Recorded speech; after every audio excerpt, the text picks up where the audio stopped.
News of the Times. 10 gruesome historical crimes to haunt your Halloween. Welcome to News of the Times. Something wicked this way comes. History has its fair share of ghosts, but in this Halloween compilation we're calling up a darker kind of spirit. From murderous midwives and haunted ships to heads that refuse to rest, these are the true stories that chilled our ancestors long before the pumpkin lanterns ever flickered. So settle in. The night is young, the crimes are old, and the horrors are all quite real. Case 1. The Lady of Waristoun, 1600s. She planned it by candlelight, he struck at midnight. The sentence, burned at the stake and broken on the wheel. Enter the chilling true story of betrayal, blood, and two of the most feared executions in Scottish history. Case 2, 1776. The Congleton butcher. Address in a brook. A butcher with a bloody apron and a supper that wasn't quite pork. When Anne Smith disappeared in 1776, Samuel Thorley's curiosity about flavour became one of Britain's most grotesque dinner table confessions. Case 3, 1813. Half-Hangit Maggie. She was hanged for the murder of her child, but the story didn't end at the gallows. When Margaret Dixon sat up in her coffin, the law was forced to ask, what do you do with a woman who's already been executed? Case 4, 1834. The case of James Cook. When a bookbinder's apprentice takes over the business, creditors soon come knocking, one with deadly consequences, and by morning a sickening stench leads police to a grisly hearth where the tools of trade have been turned to butchery. Case 5, 1835. The case of Charlotte Lawson. A young maidservant lures her mistress to the cellar, pushes her down the steps, and finishes the deed with a brick. But the horror doesn't end there. Her careful dismemberment and false alarms only delay the inevitable justice waiting down by the River Seine. Case 6, 1835. The infamous Pantin murders. A mother, heavily pregnant, and her 5 children travel to Paris, expecting a joyful reunion. What awaits them is a slaughter so cold-blooded and calculating it shocks 2 nations.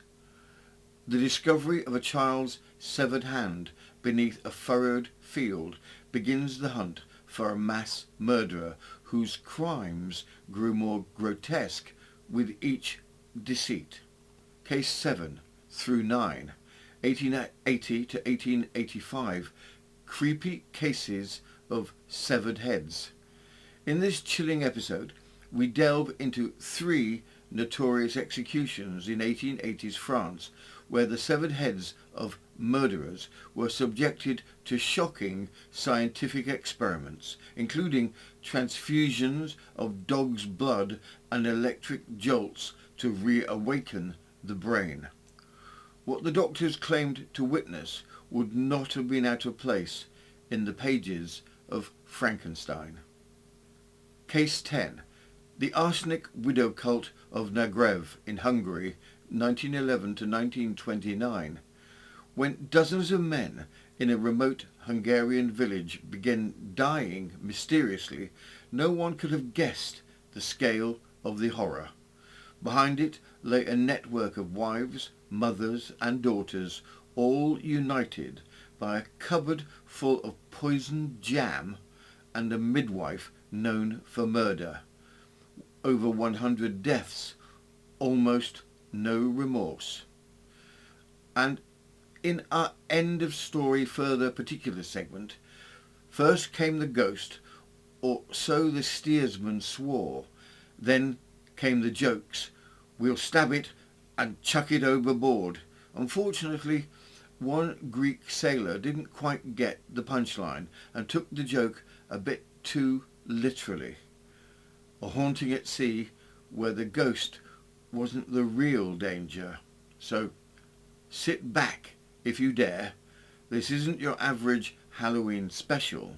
These are real crimes, chilling, curious, and just a bit too grisly for polite conversation. Pop the kettle on, draw the curtains, and join us for a spine-prickling parade of historical horrors. Because nothing says festive quite like dismemberment, arsenic, and a gallows or two. In the shadowed streets of North Edinburgh, where modern pavements now lie, once stood the estate of Waristoun, a name that even now carries a faint echo of dread. It was there in the summer of 1600 that a laird met a violent end at the hands of his own servant, acting on the whispered instructions of his wife. But this was no crime of sudden rage. It was murder planned with care, in the dead of night, with a hidden accomplice and a child's nurse waiting in the wings. The retribution, when it came, was absolute. She was sentenced to be burned at the stake, he to be broken on the wheel. At the time, there were no punishments more feared. This is the grim and haunting tale of the Lady of Waristoun. From the Chambers Edinburgh Journal, 1832, The Lady of Waristoun. The estate of Waristoun near Edinburgh, now partly covered by the extended streets of the metropolis on its northern side, is remarkable in local history for having belonged to a gentleman who in the year 1600 was cruelly murdered at the instigation of his wife. This unfortunate lady, whose name was Jean Livingston, was descended from a respectable ancestry, being the daughter of Livingston, the Laird of Dunipace in Stirlingshire, and at an early age was married to John Kincaid, the Laird of Waristoun, who, it is believed, was considerably more advanced in years than herself. It is probable that this disparity of age laid the foundation of much domestic strife, and led to the tragic event now to be noticed. The ill-fated marriage and its results form the subject of an old Scottish ballad, in which the proximate cause of the murder is said to have been a quarrel at the dinner table.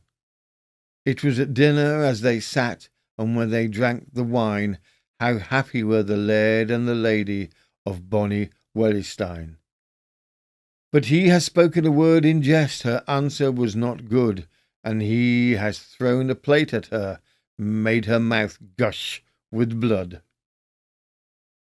Which, owing to such a circumstance as it was here alluded to, or a bite which the laird is said to have inflicted upon her arm, is immaterial. The lady, who appeared to have been unable to restrain her malignant passions, conceived the diabolical design of having her husband assassinated.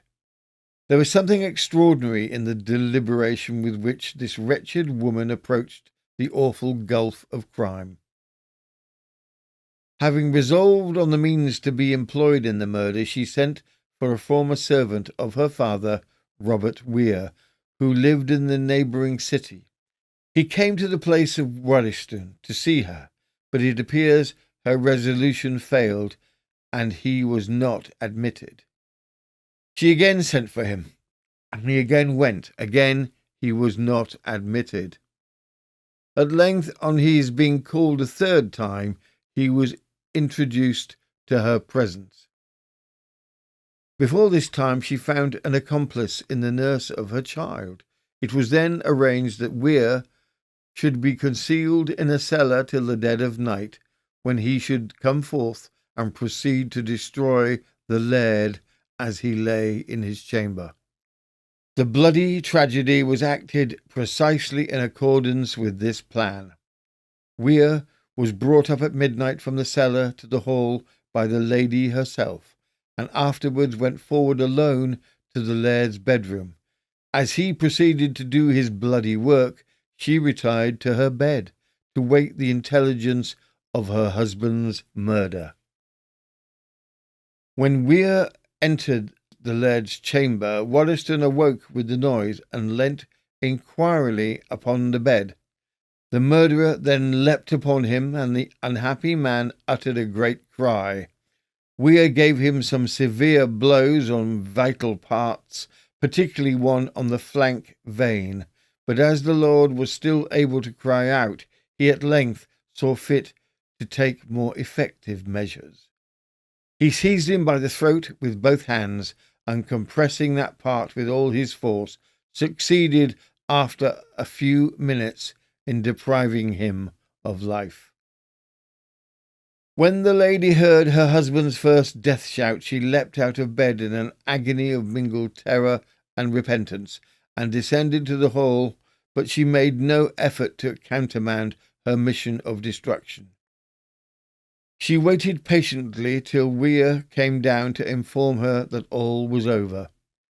Weir made an immediate escape from justice, but Lady Waristoun and the nurse were apprehended before the deed was half a day old. Being caught, as the Scottish law terms it, red-handed, that is, whilst still bearing unequivocal marks of guilt, they were immediately tried by the magistrate of Edinburgh and sentenced to be strangled and burnt at the stake. The lady's father, the Laird of Dunipace, who was a favourite of King James VI, made all the interest he could with his Majesty to procure a pardon, but all that could be obtained from the king was an order that the unhappy lady should be executed by decapitation, and that at such an early hour in the morning as to make the affair as little of a spectacle as possible. The space intervening between her sentence and her execution was only 37 hours, yet in that time Lady Waristoun contrived to become converted from a blood-stained and unrelating murderess into a perfect saint on earth. One of the then ministers of Edinburgh has left an account of her conversation, which was later published, and would be extremely amusing, were it not for the loathing which seized the mind on beholding such an instance of perverted religion. She went to the scaffold with a demeanour which would have graced a martyr. Her lips were incessant in the utterance of pious exclamations. She professed herself confident of everlasting happiness. She even grudged every moment which she spent in this world as so much taken from that sun of eternal felicity which she was to enjoy in the next. The people who came to witness the last scene, instead of having their minds inspired with a salutary horror for her crime, were engrossed in admiration of her saintly behaviour, and greedily gathered up every devout word which fell from her tongue. It would almost appear from the narrative of the clergyman that her fate was rather a matter of envy than of any other feeling. Her execution took place at 4 in the morning on the 5th of July at the Watergate, near Holyrood House, and at the same hour her nurse was burned on the Castle Hill. It is some gratification to know that the actual murderer, Weir, was eventually seized and executed, though not till 4 years afterwards. Breaking on St. Andrew's Cross, breaking on the wheel, or St. Catherine's wheel. This public torture and execution is an old one and has been around since medieval times. As with nearly all the executions recounted in this episode, the execution was public in the hopes of seeing the torturer's painful execution would act as a deterrent to crime. In this method of execution, the prisoner would be placed in a public location and tied to the floor. The wheel used for the torture was usually a regular cartwheel, sometimes with additional accoutrements such as a blade to make it more deadly and to increase the pain. Additionally, sharp-edged spikes or wooden shards would be placed under the prisoner in anticipation of the drop of the wheel on each limb to increase the pain for the prisoner. The heavy wheel would be dropped on the bones one by one, shattering them. Often this would start with the shin bones, working his way up to each limb one by one. It is at this point that possibly, if mercy had been given, the final blow was to the head, putting then the prisoner out of his misery. If death was to be extended, the now broken body would be woven through the spokes of the wheel, or if this was not possible, tied to the wheel, and from here the prisoner could be left with the body tied to it. The wheel could be hung up for display, similar to a crucifixion cross, and left to be pecked at by birds, or if mercy was forthcoming, thrown onto a fire to be burned. Case 2, 1776, the Congleton Butcher. This case takes place on the 26th of November 1776, with the discovery of dismembered bits of a body floating in the brook. The discovery by a local farmer brings the police and the community to the scene. A local woman recognises the dress that is fished out as belonging to Anne Smith, who was meant to sing locally a week before, but who had not turned up. Searches are made for clues, such as a blood trail, to attempt to find a trace of the murderer, but there is no success. One of the local women, however, remembers local butcher Samuel Thorley bringing her what he claimed was some pork that had been given to him. He was wet through. He stated that he had fallen into the brook, and his butcher's apron was particularly bloody. From the Oxford Journal, the 7th of December 1776. In our last we mentioned the commitment of one Samuel Thorley to our county jail for the murder of Anne Smith, since which we have been favoured with the following particulars of that unparalleled act of barbarity. On Saturday last, a female body was discovered floating in the brook in this town, mangled in the following shocking manner: the tongue cut out of the mouth, the head, arms, thighs and legs severed from the trunk and from each other, the viscera floating in different places on the surface of the water, and the abdominal and several other muscles missing. The above horrid murder was Sunday discovered to be committed by one Samuel Thorley, who has for several years assisted the butchers in his neighbourhood, and was in general looked upon as a man of very furious temper. The muscular parts which were wanting he took home, and ate as part of them on Sunday noon, telling the people with whom he lodged that it was pork which had been given to him. This, together with his well-known disposition, led to the discovery, and he is now safely lodged in the castle of Chester, in order to take his trial at the next assizes.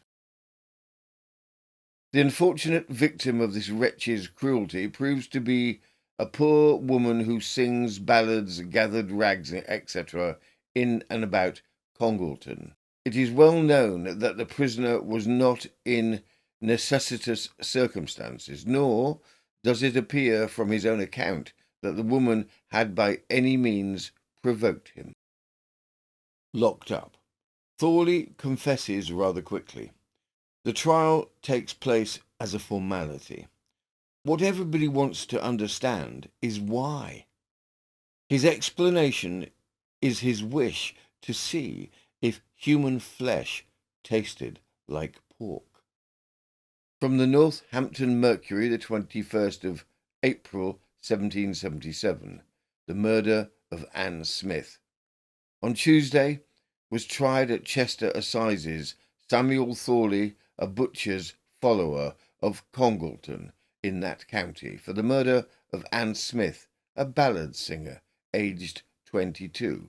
This transaction was attended with such horrid circumstances of deliberate cruelty and savage barbarity as we would hope for the honour of humanity will henceforward remain unparalleled. It appeared in proof that the prisoner met the deceased in a footway near Congleton, and prevailed upon her to accompany him to a hollow place at a small distance from the road, where he severed her head from her body. He cut her arms, legs, thighs, and breasts off. He took her bowels and tongue out, and after having cut off the calves of her legs and other fleshy parts, he threw what remained of the carcass into a brook. His motive for thus disjointing her was very probably a belief that these small parts would be speedily carried by the flood into a river that was of no great distance from the brook. Having by these means, as he thought, secured himself from a possibility of detection, he placed a part he designed for food in his apron, carried it to his house of an old woman, and told her that he had received it from a butcher who had been driving pigs on the road, and which he had been given the flesh of one that died, and which he desired she would put by for him. The next morning he called upon her and asked leave to broil what is called his pork, which, being granted after dressing, he eats as part of it for breakfast. Finding it disagreed with him, he desired the woman to throw the remainder away. But her daughter, who looked upon it as real pork, boiled it for the grease. Soon after, some men who had occasion to pass by the brook observed a petticoat in the water, which awakened their suspicion. They attentively searched and found all the limbs, the breasts and tongue of a human body, and removed them to a barn. The head and face being seen by an old woman in the neighbourhood, she instantly exclaimed, "It is poor Anne Smith, the ballad singer." It should not be omitted that the prisoner assisted in searching for the remains of the body and expressed a strong detestation of the unknown murderer. On his being questioned what could induce him to commit so horrid a crime, he answered that having frequently heard that human flesh resembled young pig in taste, curiosity led him to try and see if it was true. After full proof of the above act, the jury found the prisoner guilty, and he was sentenced to be hanged and afterwards gibbeted on a heath near Congleton, not far from the place where the fact was committed. He was on Thursday executed, agreeable to his sentence, and on Friday his body hung in chains to the general satisfaction of the inhabitants of Congleton and its neighbourhood. He appeared to be upwards of 50 years of age. He didn't show the least remorse for the horrid and unparalleled crime he had committed, and behaved, upon the whole, with the greatest unconcern and indifference. A note about gibbeting or hanging in chains. Gibbeting refers to the practice of displaying the bodies of executed criminals in metal cages, known as gibbets, in public places. The bodies would be left to decompose and be consumed by birds as a warning to others. Gibbeting was often reserved for particular heinous crimes such as murder, treason or highway robbery. The intention was to instill fear in the local population and discourage criminal behaviour. The gibbets were typically placed in prominent locations such as crossroads or hilltops where they could be easily seen by passers-by. The practice was officially abolished in England in 1834 as part of a broader reform to the criminal justice system in England at that time. Case 3, 1813, Half-Hangit, Maggie. This story, which doubles as a spooky story, comes from Scotland in 1813. Margaret Dixon, 22, alone as her husband has been impressed into the Navy, is seduced by a man in the village and becomes pregnant. Women who were caught fornicating were required to sit in a special seat in church and be shamed in front of the others for 3 Sundays. Margaret lies about her pregnancy, although it is obvious to everyone that she is indeed pregnant. She gives birth and the infant is dead. Margaret is tried and convicted of having murdered her bastard child. The story is retold in the penny papers of the day, the Broadsides. From the Broadsides, February the 1st, 1813, Margaret Dixon, aged 22, who was executed at Edinburgh on Monday, February the 1st, 1813, for the murder of her bastard child. Margaret Dixon was born at Mugglesborough, about 5 miles from Edinburgh, and brought up by parents in a strict attendance on the worship of God, and taught early the duties of that station in which was most probable Providence would place her, namely a laborious one. It is necessary to observe that the people in the town where she lived are either fishermen, gardeners, or those who are employed in making salt, as Edinburgh is supplied with those articles from that place. Most of the men's wives are employed to get their living by carrying the different articles thither and thither, which they cry about the streets. When Margaret Dixon grew up, she was married to a fisherman, but there being a demand for seamen, he was impressed on board one of the ships of war. During the time he was abroad, she became acquainted with a man in the same neighbourhood who seduced her, and the consequence was that she became with child. In Scotland, every woman who was guilty of fornication was obliged to sit on a seat in the most conspicuous place in the church 3 different Sundays, when she received a public rebuke from the minister, and so much were the women intimidated at the disgrace that many of them destroyed the fruits of their amours rather than be made a spectacle to all the inhabitants of a parish. For nothing was more common than for these who would not come to church to hear a sermon in 7 years would go to hear the shame of one of her own sex. Margaret Dixon was accused by some of her neighbours with being pregnant, but the fear of shame induced her to deny it, although the symptoms were very plain. As the time of her delivery drew nearer, she endeavoured to conceal it the more, and at last the child was born, but whether alive or not cannot be certainly known, only that she was apprehended on suspicion and committed to Edinburgh jail. The surgeon who examined the body of the child made the usual experiments by putting the lungs into water, but according to the opinion of some eminent physicians, that experiment is not always to be depended upon.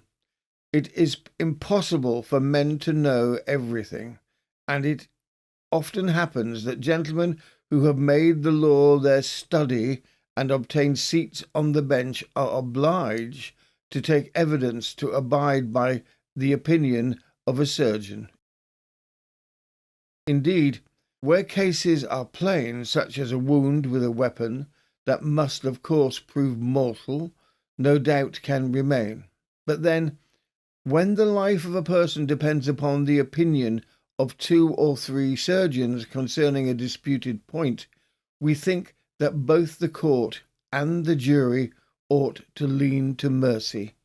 In the course of the evidence produced against Margaret Dixon, it appears from the depositions of several witnesses that she had been apparently pregnant, although she continued to deny it.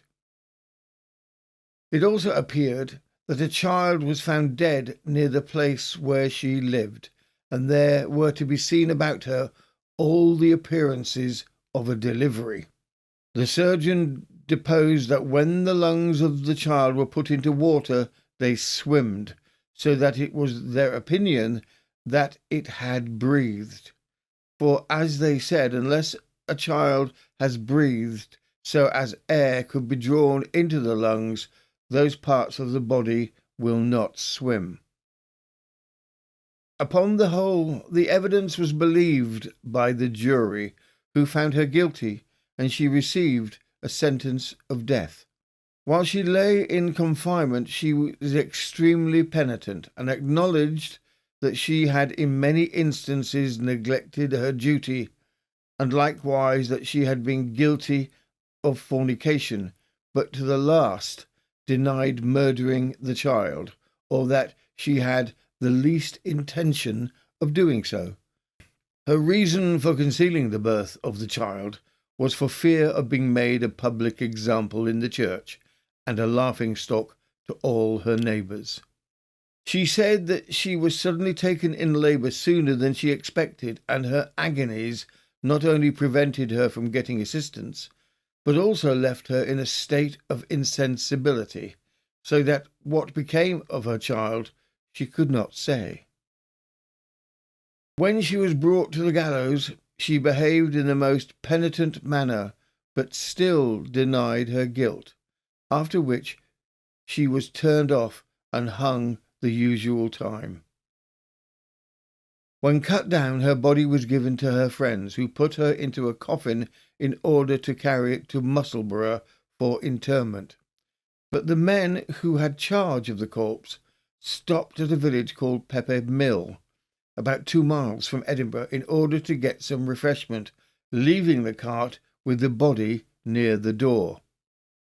While they were drinking, one of the men thought he saw the lid of the coffin move, and going towards the cart, uncovered it, when he could perceive the woman to move, and she rose upright in her coffin, upon which he and the others took to their heels, almost killed with fear. A gardener who was drinking in the house went up to the coffin and had the presence of mind to open a vein, and within an hour afterwards she was so well recovered as to be able to go to bed. Next morning she walked home to Musselburgh. It is necessary to observe that much of the Scottish law is built on Roman pandinct, and according to them every person upon whom the judgment of the court has been executed has no more to suffer, but must be for ever discharged. Another maxim in the same institution is that the executed person is dead in law, so that the marriage is dissolved. This was the case with M. Dixon, for the King's Advocate could not pursue her any further, but filed a bill in the High Court of Justiciary against the sheriff for not seeing the judgment executed, and her husband, being a good-natured man, was married to her a few days after. She still continued to deny that she had committed the crime. From her example and the uncertainty of her guilt, It is to be hoped that juries will be cautious how they find a verdict where the case may appear doubtful. Case 4, 1834, the case of James Cook. Cook, a young man from a respectable family, has recently taken over the bookbinding business of the recently deceased master whom he had worked for. There were apparently considerable debts associated with the business before he took on the business. Mr. Pass manufactured brass pieces used by bookbinders, and he writes a letter to Mr. Cook stating that he will be in the area and will come to collect the debt owed. There is some confusion, as it would seem that there were two separate outstanding debts. Mr. Pass accordingly stops by the business of Mr. Cook and receives payment in full for one of the bills. But there is another, larger bill still outstanding, which Mr. Pass insists must be paid that day. Cook does not have the money. He requests that Mr. Pass come back later in the evening, when he states he will have the money then. Cook does not have the money. He requests that Mr. Pass come back later in the evening, when he states he will have the money then. It does seem from his own testimony that Cook felt he had been hounded by creditors in general. Mr. Pass's refusal to extend time for payment both panicked and infuriated him. As Pass returns in the evening as had been agreed, it is greeted with a flurry of violence and an attempt to utterly annihilate him. A huge fire is later seen, and reports come from the neighbours of a terrible stench being emitted from the house. In the morning, with no answer from Cook and the terrible stench still being emitted, the door is broken down where what looks to be a body part is found on the top of the grate. Cook's contention that the flesh is horse meat is quickly disavowed by the local surgeon. The victim is easily discovered as Mr. Pass, and has not returned to his lodging house as expected. From the Broadsides, the August 1832, the arrest of Cook, the murderer. Intelligence has just reached us that the officers of justice have succeeded in apprehending the villain Cook, the murderer of the unfortunate Mr. Pass of Leicester. He was arrested in the parlours of Liverpool on Monday night last. We have not time to give further particulars, but tomorrow we shall be able to lay the whole before our readers.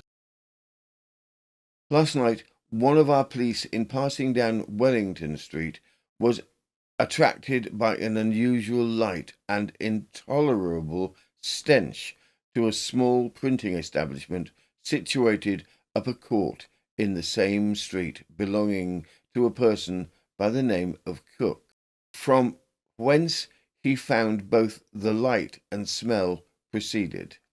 On inquiring, he was told by Cook's son, a man of about 25 years of age, that they were burning some horse flesh, and at the same time he saw what he believed to be some.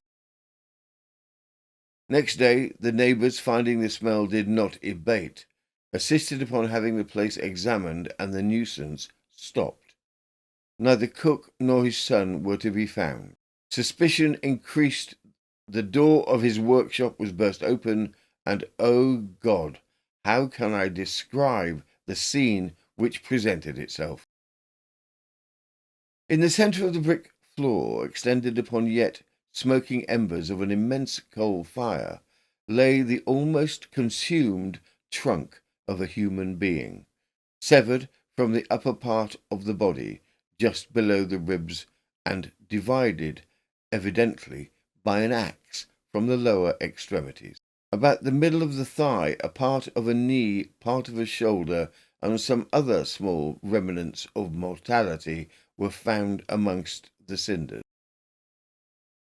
And in another part of the room lay the feet, with the boots and some parts of the trousers attached, divided from the leg a little above the ankle. The head of the unfortunate deceased was nowhere to be found, but a portion of the scalp covered with grey hair was left, a horrid spectacle. His snuff-box lay upon his clothes. Among these was found a letter addressed to Mr. Pass, Hay and Pleasant, Leicester. Inquiry was immediately made at the above hotel, and it appeared that a gentleman with grey hair arrived there on Tuesday last, slept there, dined there, and on Wednesday walked out in the evening of that day, ordering a bed again. They sat up for the gentleman all night, but he never returned. The name of this gentleman not being known, his trunk was forced open in the presence of 2 magistrates, and 2 letters were found directed to Mr. Pass, wholesale stationer, Holborn in London. A lad in the employ of Cook and Son states that Mr. Pass called on his master on Tuesday evening, and Cook told him if he would call at the workshop the following evening it would be settled. In the interim, a large quantity of coals were conveyed to the fatal spot. Neither Cook nor his son are yet in custody. As investigations are immediately commenced, further information transpires that Mr. Cook, who has butchered Mr. Pass, is actually a young lad who only lately has taken over the business of his predecessor, who has died. The shock and horror of the deed extends to around the country. Further particulars. It appears that Mr. Pass was in the habit of travelling in the way of business, and has a small account with the accused Cook, who is about 21 years of age and has just succeeded to his master's business in Leicester. Mr. Pass, prior to leaving London on his journey, wrote down from Leicester to Cook to give him to understand when he should be there, desiring that he would be ready with his account. Accordingly, on Wednesday last, he arrived there and stayed at the Stag and Pheasant. In the afternoon, he called upon Mr. Cook, who, according to the statement of the apprentice boy when Mr. Pass entered, desired him, the apprentice, to go home. Mr. Pass never went back to his inn, and being last seen at the house of Cook, inquiry was made, but nothing could be elicited. However, the neighbours of Cook were much annoyed at the most intolerable stench which proceeded from his house, and he was seen in the act of burning flesh, and upon being asked what he was doing, he said he was burning horseflesh. His conduct being so exceedingly singular, it attracted the attention of the police, who, on searching his house, discovered the body of a human being cut into different pieces, part of which was burnt and deposited up the chimney. The whole was so disfigured that no trace of feature could be distinguished. The premises and privy were searched, and at length the collar of a coat, a gaiter brace, buckles, etc., were discovered amongst the ashes thrown there from the fire. A pencil and snuff-box were also found, on which the name of the unfortunate gentleman was engraved. Crowds have flocked to the place all day, surgeons, magistrates, and gentlemen within the town and the country. The coroner's inquest will be held this evening, Friday. Cook, on whom the suspicion rests of having perpetrated this hellish murder, is a young man of about 21, who, a short time ago, succeeded to the business of his deceased master. It appears he bought binding tools of Mr. Pass to the amount of about £25, worth approximately £3,500 in 2023. It is supposed he effected his purpose by striking the unhappy gentleman on the back of his neck with the binder's press pin, and that he then proceeded to burn the body, all of which, except the parts above mentioned, appear to have been destroyed, as they cannot be discovered. It is supposed that a desire to avoid payments and possess himself of the money of Mr. Pass were the objects which led to perpetrate this awful deed. He was seen with a purse full of sovereigns on Thursday. It is supposed that Cook was all Wednesday night and Thursday morning burning the body. Cook confesses but shows no remorse. The trial takes place in crowded rooms with a queue outside attempting to get in.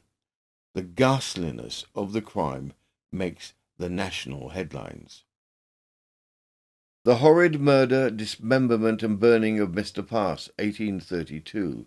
The facts of the horrid murder have already appeared in public, and we now proceed to give the final particulars of this wretched individual. The assizes being fixed for the 4th of August, the interest in the town of Leicester, which gave birth to this unparalleled murderer, became most intense, and the applications for admission into Town Hall, where the trial took place, were more numerous than the oldest inhabitant can remember.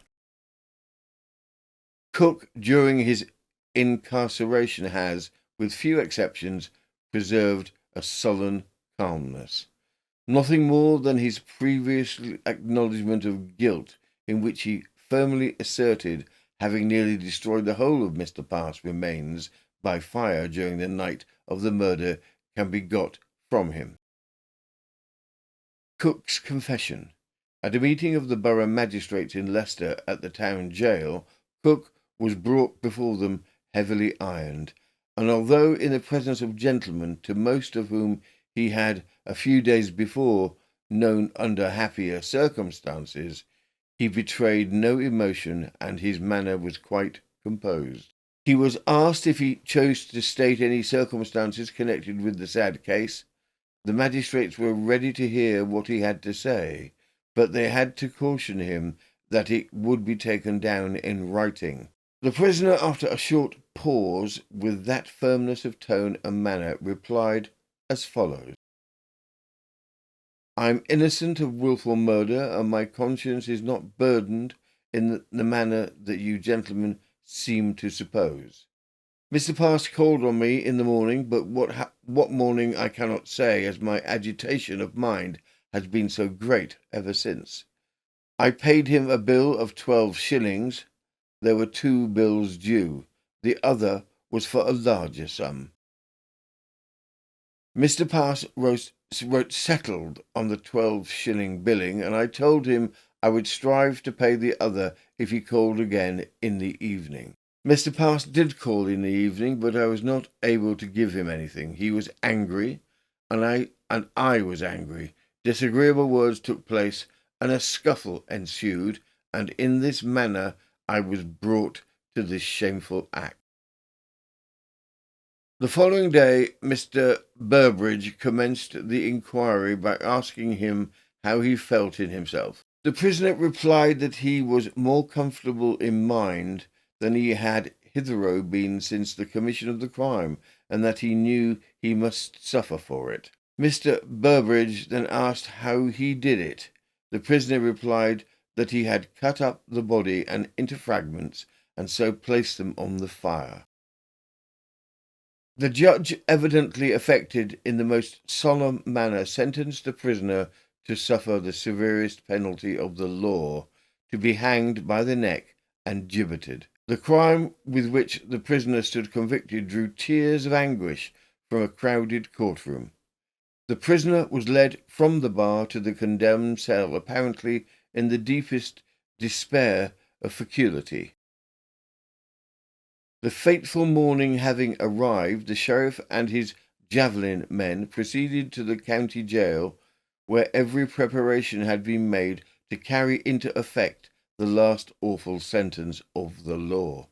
Cook appeared extremely dejected and downcast, but suffered the operation of pinioning by the executioner with moderate firmness.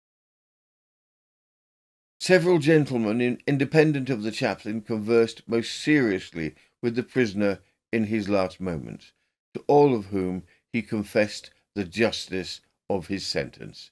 Shortly after 11 on Friday morning, August the 10th, 1837, he sank into eternity. Cook was hung as usual, and then his body was gibbeted. His body was hung in a specially made for the occasion gibbet outside of Leicester town. As this was so unusual for the time, it attracted thousands of grisly tourists. Case 5, 1835, the case of Charlotte Lawson. This brutal murder and dismemberment takes place in France and was recounted in detail in the English broadsides, the 1-penny single-sheet news articles and event posters, which were just about in financial reach of the poorer population. The culprit, Charlotte Lawson, is assumed to be English, given her name, and working for an unnamed mistress, employer, in France. The crime is detailed and planned, ending with the dismemberment of her employer and all the limbs severed and thrown into the River Seine. Charlotte attempts to cover her crime by creating a false narrative where she is supposed to be meeting her employer in a neighbouring parish, then expressing false alarm of her employer's disappearance to the sister. The body parts were discovered in the River Seine, and Charlotte's explanation that her employer must have been murdered on the way to the parish was not believed. From the broadside, date unknown, the story of Charlotte Lawson. A most shocking murder committed by Charlotte Lawson on her mistress by beating her brains out with a brick bat and afterwards cutting her to pieces. The chambermaid of a lady who kept no other servant lately committed the following most horrid murder. On the 12th of last month, about noon, the girl requested her mistress to go and look at something at the top of the cellar stairs, from whence she violently pushed her down the stairs, following her immediately, fell upon her and thrust her hand into her mouth to prevent her crying out. She then took up a brick, which lay at hand, and beat her on the head with it till she was dead. This done, she undressed her and left her naked with her clothes by her side. Then going upstairs, she changed her dress and left the house, and afterwards walked the remainder of the afternoon, telling those who spoke to her that her mistress was gone on a visit to the curate of an adjoining parish, and that she intended to pass the side of the river, and that she was to go the next day and carry her watch and jewels. In the evening she returned home, went into the cellar, and cut the body into pieces, separating the head, arms, and legs. The next morning, early, she carried the head, arms, and body under her cloak, about a mile distant from the town, and threw them into the River Seine. And the next day, towards evening, she did the same with the other parts. However, on the 13th, she carried her mistress's watch and a part of her jewels to the curate of Pantin, as if she was expected to finding the mistress there. She expressed great uneasiness at her not being there, and went away under pretence of going to seek for her, leaving the watch and the jewels.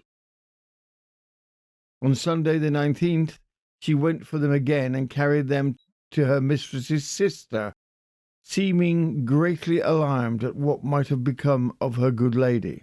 The same day, an arm and other parts of her body were found in the river, and this wretched creature was the first to say that the body parts must doubtless be those of her mistress, who must have been murdered in Pantin. Strict examination having been made into the affair, and after the undergoing several examinations, the girl confessed her horrid crime. Exacted as here she stated, and with such circumstances that there is no appearance of her having had any accomplice to participate with her in this dreadful, hideous act. This diabolical deed was perpetrated at Valenciennes in France. Her trial shortly afterwards took place, and 1 week afterwards from the trial she was executed. Case 6, 1835. The infamous Pantin murders. The Pantin murders, a massacre of a whole family for monetary gain. The case itself wove backwards and forwards before finally confirming the person who was responsible. From the Times, the 28th of September, 1869. The Pantin massacre continues to eclipse and push aside every other topic. Paris is mad about it. The excitement caused in London by the most celebrated and sensational crimes perpetrated in England in our day does not, if my memory serves, anything like equal that which now here prevails. It is a passion, a rage, a fury, and insanity.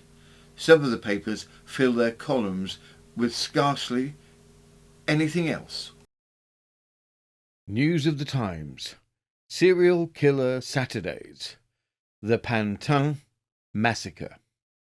Welcome to News of the Times. It is 1869 in Pantin, northeast Paris, France. In this episode we cross the English Channel to look at a massacre of a whole family for monetary gain. The case itself wove backwards and forwards before finally confirming the person who was responsible. The Times, 28th of September 1869, said, "The Pantin massacre continues to eclipse and push aside every other topic. Paris is mad about it. The excitement caused in London by the most celebrated and sensational crimes perpetrated in England in our day does not, if my memory serves, anything like equal that which now here prevails. It is a passion, a rage, a fury, an insanity, and some of the papers fill their columns with scarcely anything else." Today we delve into this horrific crime from France. We hope you enjoy the show. The Pantin tragedy consumed the papers in France and England at the time. It all started with the discovery of the bodies. From the Kenilworth Advertiser, the 30th of September 1869. The Pantin murders. On Monday morning in last week, a labourer living in Pantin, a village just outside the fortifications to the north-east of Paris, was crossing a field on his way to his work when his attention was called by large pools of blood on a piece of waste ground, a part of which appeared to have been ploughed or dug by an inexperienced hand. Whilst pondering how the blood could have got there, he saw something white under a clod of earth, and pulled it out. It was a pocket handkerchief, literally drenched with blood, and on removing it, he saw a human hand sticking out of the ground. He ran off to the commissary of police and soon returned to the spot with assistance. Spades having been procured, discovery was made, which struck horror into the hearts of all who beheld it. 6 dead bodies successively came to light. Shovelful after shovelful of earth was removed, evidently those of a mother and her 5 children, all of them literally cut to pieces. The first body discovered was that of a little girl of 7, fearfully hacked about the neck. The second of a boy of about 14. The third, that of a little girl, a mere baby. The fourth was the body of the mother, a woman of about 45, and then 2 lads of about 12 and 16. The bodies had been laid at the feet of each other and were covered by about 3 feet of earth, and the murderer had tried to give the ground the appearance of ploughed land, forming it into furrows. The victims were all most respectably dressed. One of the boys wore the uniform of one of the lycees. They all had some money in their pockets. The mother's earnings had not been touched, and one of the boys had a watch. The 6 dead bodies were placed in carts filled with straw and taken to the morgue. For our listeners, it should be noted that the mother was 7 months pregnant at the time of her murder.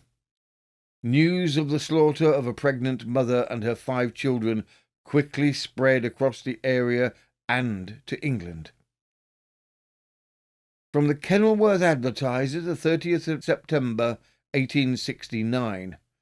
From 9 o'clock in the morning, thousands rushed thither to endeavour to see the bodies, but they were not to be seen on the inclined slabs of black marble on which the corpses of the unrecognised dead are usually laid, but placed in a chamber apart, belonging to the establishment. The police on duty had some difficulty in keeping the people from overcrowding the morgue, where there was but one drowned man to see. The bodies of the murdered family were identified as those of Madame Kink, who resided in Roubaix, and her 5 children, Emile, aged 16, Henry, 14, Alfred, 8, Achilles, 6, and Marie, 3. Madame Kink was a fine, well-looking woman, not more than 35 years old. As the bodies were discovered, questions were raised as to who could have committed such an atrocious crime.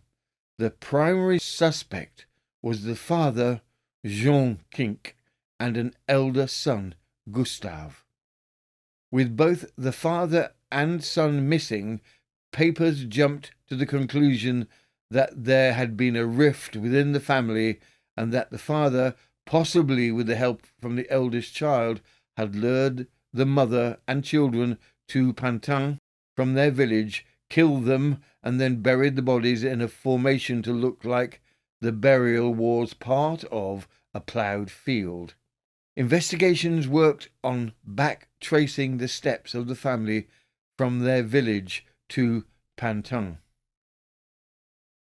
From the Kenilworth Advertiser, 30th September 1869. On September the 19th, she came to Paris with her children and went to the address given her, the Hôtel du Nord, where she asked for Mr. Kink, who was not there. The party then went towards the railway station, and there can be little doubt that they left for Pantin by the train of 7 hours and 27 minutes. But in the meantime, they dined at the restaurant of the Rond Point of the station, whose manager has recognised the bodies. The time taken in going by rail from Rennes to Pantin on the Strasbourg Railway is but 31 minutes. An employee of the railway deposed that on the arrival of the train at Pantin at 7 hours 58, he received from a lady with 5 children 5 tickets for the 3rd class. There was some discussion about there being only 5 tickets for 6 people, but after the explanations of the mother, it was admitted that 2 of the children were young enough to travel at half price. The hours that elapsed afterwards before their assassinations are not accounted for. The Pantin station is about 300 yards from the spot where the bodies were found buried in the early morning, and one of the employees, Monsieur Coulon, says that about midnight he heard cries of men and women. 5 other railway clerks, however, who were up all night, say they heard nothing. A watchman of the factory of Madame and Monsieur Cartier-Broughton disposed that he saw by moonlight some people working very hard in the field, where the corpses were found up to about 4 in the morning. It is calculated that the burying of the bodies must have taken a long time, even for very good workmen. A hackney coachman has given information that on the night of the crime he successfully took a lady and a child, and then 2 children, and a third time 2 other children, to a spot near Pantin, where somebody was waiting to receive them. It is therefore supposed that the victims must have been murdered separately and dragged to their graves after they were dead. With the route traced, the investigation for the parties who had committed the crimes and what the motive was for the crime was splashed across the papers. The search was on to discover the father, Jean Kink, and the elder son, Gustave, or any other suspicious persons. The ports were watched closely by police, and a suspect was picked up in Havre. From the Kenilworth Advertiser, the 30th of September, 1869. A letter from Havre states that the man arrested in that town intended to take a passage in one of the packets of the transatlantic company, the Lafayette, which was to start yesterday for New York. He had left Paris on Monday for Havre and passed the days of Tuesday and Wednesday in walking about near the port, waiting for the time to embark. He had even entered an agency office and taken information. The Echo de Robert, speaking of the departure from Robert to Pantin of Madame Kink and her children, related that she was in a joyous humour on leaving. Escorted by several friends, she stated to them that she regarded her visit to Paris as a sort of fête, a party, and her children, more happy still, cried out in chorus, "We are going to see Papa." The whole interest of this dreadful and most extraordinary crime is now concentrated in the confession of the young man arrested at Havre, and who turns out to be not young Kink, as at first conjectured, but a workman who aided the father and son in massacring the whole family. Jean-Baptiste Troppmann. Troppmann was born in Alsace in 1848 and was 22 years old at the time of the murders. Troppmann worked as a mechanic, with Jean Kink being his employer. He had made his way to Havre, ostensibly to travel to the United States, and was picked up by a suspicious gendarme who did not like the look of him and asked for his papers. With no papers on hand and with his shifty behaviour, Troppmann was taken into custody. With some probing by the gendarme, Troppmann cracked and eventually admitted the crime, but, according to his story, he was merely a facilitator to the crime. He stated that he got the tools and prepared the way, but the actual killing of Madame Kink and the children had been done by Father Jean Kink and the elder son Gustave. This was his story, which he stuck to. With no sign anywhere of Jean or Gustave Kink, it was difficult to disprove his statement. From the Kenilworth Advertiser, 30th of September, 1869. A certainty has now been arrived at that 3 persons were associated in the perpetration of this lugubrious drama, although up to this moment only one has been arrested. It is therefore of great importance to avoid all indications calculated to impede the action of justice against the two others. One may, however, say that the reality, to judge from the present state of the examination, will greatly surpass in horror even the most dramatic versions of the story. The three murderers are Jean Kink, the father, Gustave, his son, and a third person who has on several occasions given himself the false name of Jean Kink. This is the man who was so fortunately arrested at Havre by the maritime gendarme Ferrand. The real name of the criminal is Trautmann. Papers found in his possession prove his identity and show that he was a working mechanic at Roubaix. His accomplices appear to have made him one of the most active instruments of their crime. It was who had the mission to prepare at Paris the execution of the affair and to direct all the materials and details. He was the man who went on Sunday evening to buy from the ironmonger a shovel and a pickaxe in order to dig beforehand the grave of the victims, and he was the person who engaged a cab to transport to a desert spot selected beforehand for the perpetration of the crime the unfortunate Kink family. This was the man who, according to the pre-arranged plan, had to bring each of the victims one after the other under the knives of the two other murderers. Lastly, he was the person whose business it was to prepare the flight after the deed had been committed. For that object he had come to Havre to find some ship in which he and his accomplices might quit France. According to Trautmann, on the instant the father and son, together with Trautmann, rushed upon their victims, and a violent struggle immediately commenced between Madame Kink and her executioners.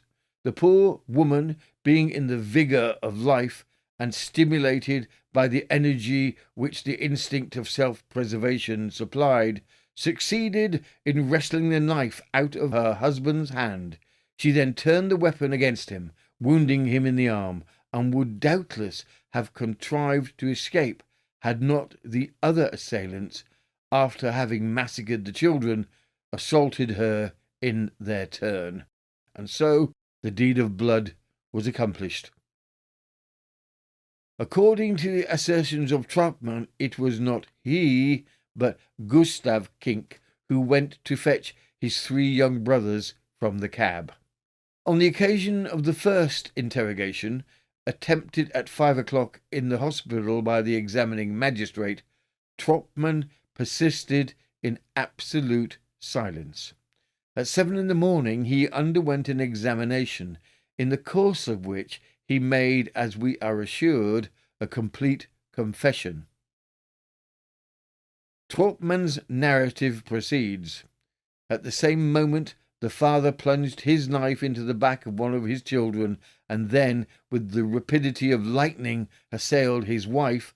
A long struggle ensued between them, and the prisoner asserts that, without the assistance which he afforded Kink, the latter would have been mastered and perhaps killed by the woman.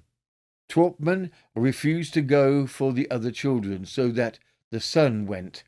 This latter first strangled his brother with a silk handkerchief lent to him by the prisoner, and which was a yellow one with flowers on it, similar to that in which he had his money tied up with when he was arrested. The next update comes to the conclusion that Trautmann, unsurprisingly, had been lying, and that it was very likely that the father, Jean Kink, and then his son, Gustave Kink, had been murdered a few days prior to the murders of Madame Kink and the 5 children. From the Kenilworth Advertiser, 30th of September, 1869. Report from the Figaro correspondent.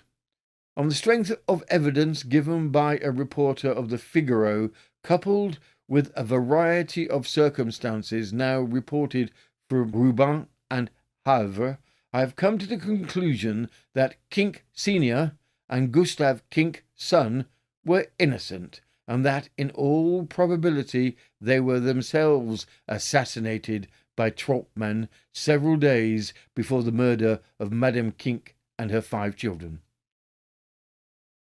The Kinks were a united, happy, amiable family, thoroughly respected by all who knew them, and after the minutest inquiries, it has not been found that any one at Rouban has a word to say in disparagement of Monsieur or Madame Kink, or any one of their children. It is not true that the eldest son, Gustave, was a child of Monsieur Kink by a former marriage.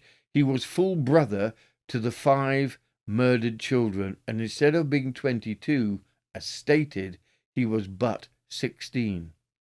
He is described as a sweet-tempered, gentle lad of blameless manners, and it is in the highest degree improbable that such a boy would have had the physical strength and fiendish resolution to plan and execute upon his mother, brothers, and sisters such a massacre as that of Pantin. It is not true that Monsieur Kink and his wife were ever on bad terms. It is certain that the father never arrived at Groubeville, and that the registered letters with the 5,500 francs in it lies in the post office there still. The postmaster says that about 3 weeks ago a young man answering the description of Troppmann came to the office and asked for a letter for Jean Kink. "Are you Jean Kink?" he inquired. "Yes," was the answer. "Then I cannot give you the letter, for I know Jean Kink to be 45 years of age." Thereupon the young man decamped, and the letter was never afterwards inquired for. As searches continue for the missing suspected dead bodies of the father Jean Kink and Gustav Kink, a discovery is made. From the Manchester Courier, the 30th of September, 1869. The tragedy at Pantin. It is now beyond all controversy that the body discovered yesterday in Langlois field, at a distance of 30 yards from the spot where Mrs. Kink and her 5 children were found a week ago, was that of Gustav Kink. Though frightfully mutilated, the face was recognized at the morgue today by a sister of Madame Kink, who arrived from Lille, and it has been also identified by the prisoner Troppmann. The latter was brought from the Mazas prison to the morgue without being told for what purpose. He was suddenly placed in front of the corpse. The judge of instruction closely watched his countenance all the time. The assassin seemed astounded at the sight. When asked if he knew whose body it was, he replied at once, "It is Gustav." "You killed him?" "No." The prisoner here exclaimed, "Ah, the wretched father, he has murdered his son." This accusation is, of course, not worth a moment's notice. There can be no doubt that Troppmann is the murderer of Gustav Kink, and as little doubt that he murdered the father, whose body has not yet been discovered. This day the Langlois field has been ploughed all over, and ploughed so deep that the horses were greatly strained at the work. A judge of instruction, a commissionary of police, and 2 or 3 surgeons watched the operations, but up to 4 o'clock in the afternoon no new discovery was made. The police continue to think that Jean Kink must have been assassinated in Alsace while on his way to Groubeville, where he never arrived. The medical men who made the post-mortem examination of the bodies at the morgue are of the opinion that Gustav, whose body was in an advanced state of decomposition, must have been slaughtered 3 or 4 days before his mother. The discovery of Gustav Kink. A carman named Hugues, living in Pantin, while walking about the field, suddenly felt a clod of earth sink beneath his foot. He knelt down and commenced removing the earth with his fingers, and presently came on part of a coat skirt, and then on a corpse lying with his face downwards, the arms extended and the fingers contracted to the right hand was still attached to a tuft of black hair. The body was soon completely uncovered and placed on its back. In the neck was seen a fearful wound, large enough to introduce 2 closed hands, and which had almost detached the head from the body, and positively laid open the vertebral column. A common black-handled knife was still sticking in the place. Stooping and using his hands, he removed from the face the earth and clotted blood which had adhered to it.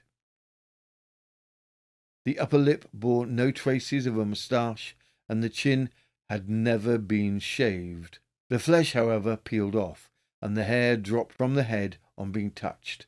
The doctor was consequently obliged to suspend the examination, but not before he had remarked that the corpse, which was horribly disfigured, bore traces of a struggle.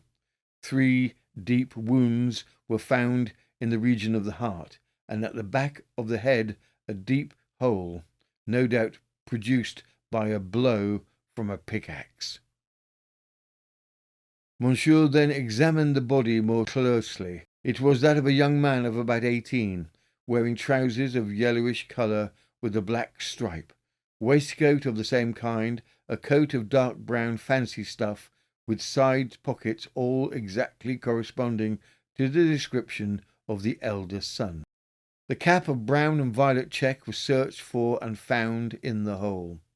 There could no longer be any doubt that this was the body of Gustav Klink, and if any uncertainty had remained, would have been removed on seeing the light blue knitted vest and the ribbed stockings like those worn by the other children. This 7th corpse had scarcely been found when the population brought stakes with which they formed a railing around the spot. They also fixed in the earth a cross with an image of the Virgin and a wreath of immortelles. Flowers were also thrown into the enclosure by the bystanders. With the finding of the body of Gustav, Troppmann's story of how the murderers unfolded was seen to be a complete fabrication. On the 12th of November, Troppmann confessed. He had lured his employer Jean Kink to Paris, where he killed him with prussic acid.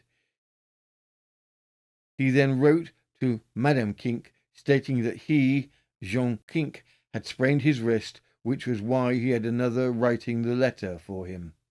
In the letter, Troppmann, under the guise of Kink, asked her to send 5,500 francs by cheque to the post office. When Troppmann came to collect the cheque from the post office, he was thwarted, as the teller knew Jean Kink and knew that Troppmann was not him. Still under the guise of Jean Kink, Troppmann next sent another letter requesting cash to be handed to him. Young 16-year-old Gustav was sent with money in hand. He was murdered by near decapitation. Wanting still more money, and still under the guise of Monsieur Kink, he requested that Madame Kink herself come to Paris, bringing 55,000 francs with her for a new life in Paris. Heavily pregnant, Madame Kink, with her 5 children and belongings, left ostensibly to meet her husband with the 5,000 francs in hand. Troppmann slaughtered them all. In France, the headlines spoke of nothing else. Eventually, on the 27th of November 1869, the body of Jean Kink Sr. was found. In a trial lasting 5 days, Troppmann was found guilty of all 8 murders and sentenced to death.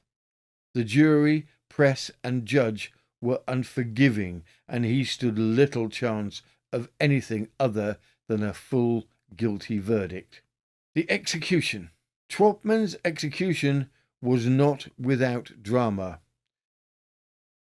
From the Pall Mall Gazette, the 20th of January 1870.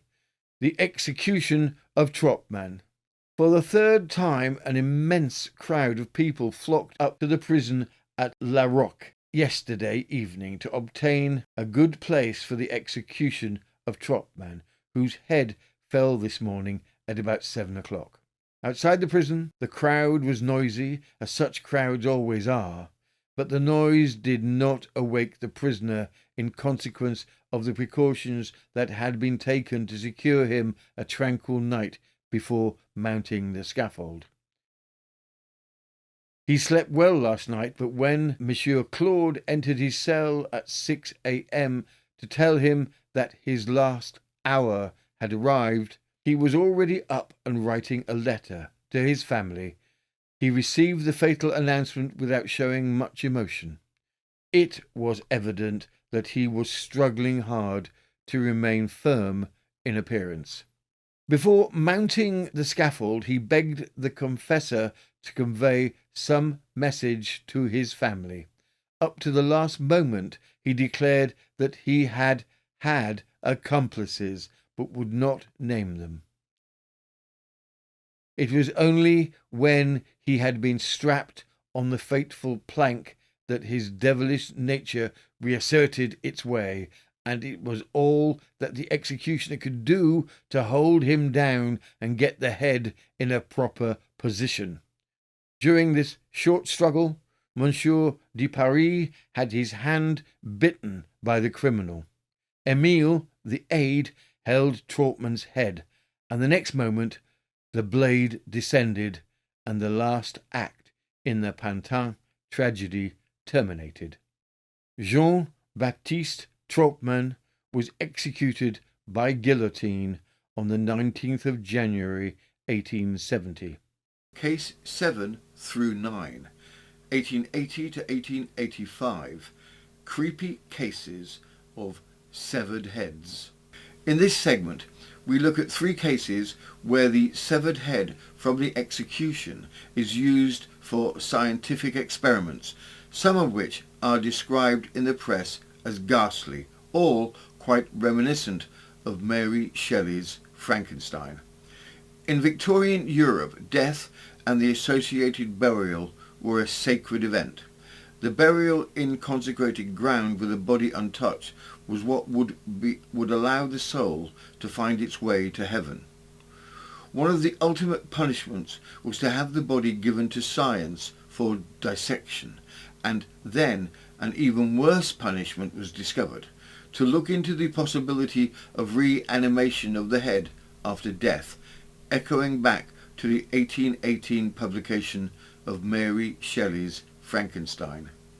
This type of experiment was reserved for those who were considered the very worst of criminals. Our first case from 1880 is a crime so horrific it was referred to in criminal studies for over 100 years. The tests run on his head are equally unparalleled, including a transfusion from the blood of a dog. Our second case from 1884 involves the long drawn-out death of a widow of a policeman. The gang of 4, some newspapers report say 5, are led by a former cleric. The experiments made on his head are said to make his dead face quiver considerably. Our third case from 1885 involves the triple murder of a family on a remote farm. The reserved worst punishment imaginable. The head is allowed to be experimented upon once again with the blood of a dog and with electrical currents passed through.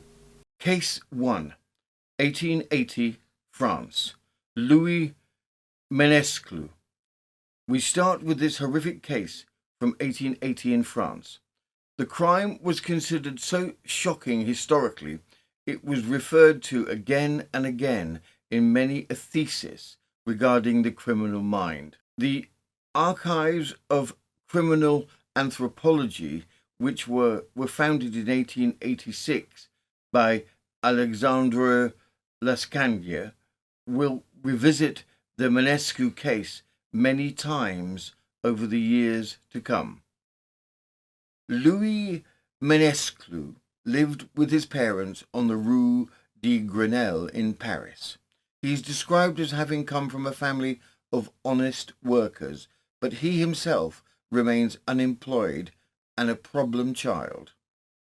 Police are informed of cases of his beating his mother. He is expelled from school and fails to stay in the Navy after 3 years of service. He goes back home, where he remains unemployed. Within the same buildings of Menesclou, there lived another working-class family with 7 children.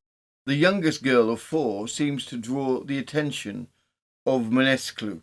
Although his preference for the little girl was noted, no one would suspect that he would outrage the 4-year-old girl, kill her, and cut her body into some 30 pieces, followed by attempting to destroy all evidence of her by burning her in the stove in his room.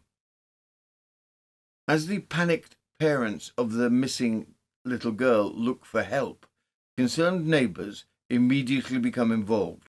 One declares that on the morning of April the 16th, I heard strange noises coming from the deaf person's room. It was as if he had broken bones.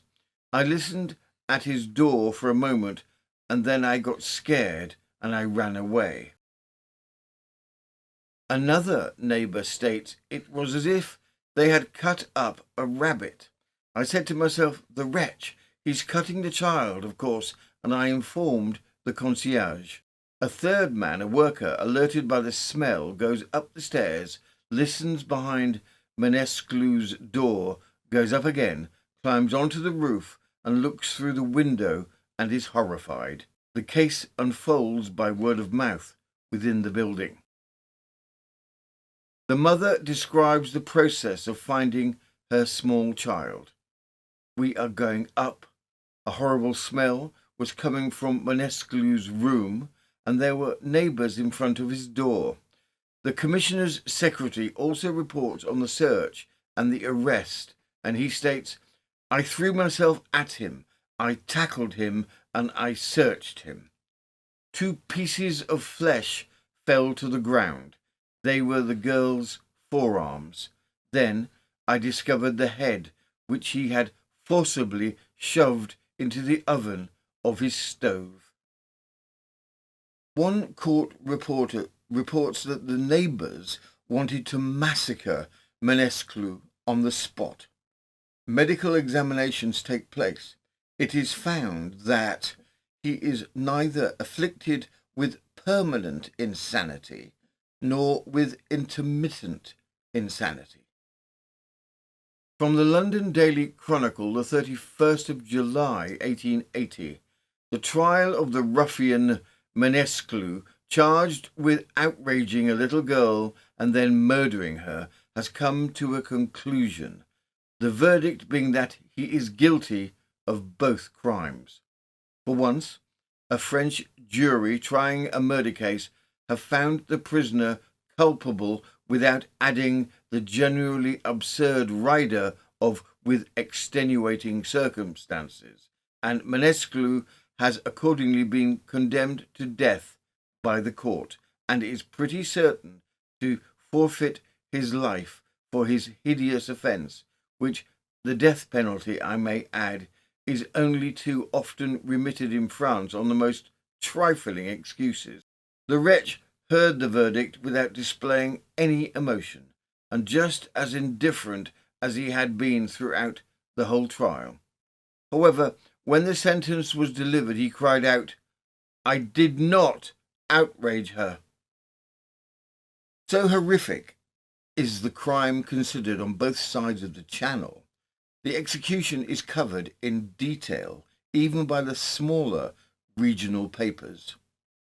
The extreme weather and other dramatic events leading to his execution are regarded as a fateful commentary of his crimes.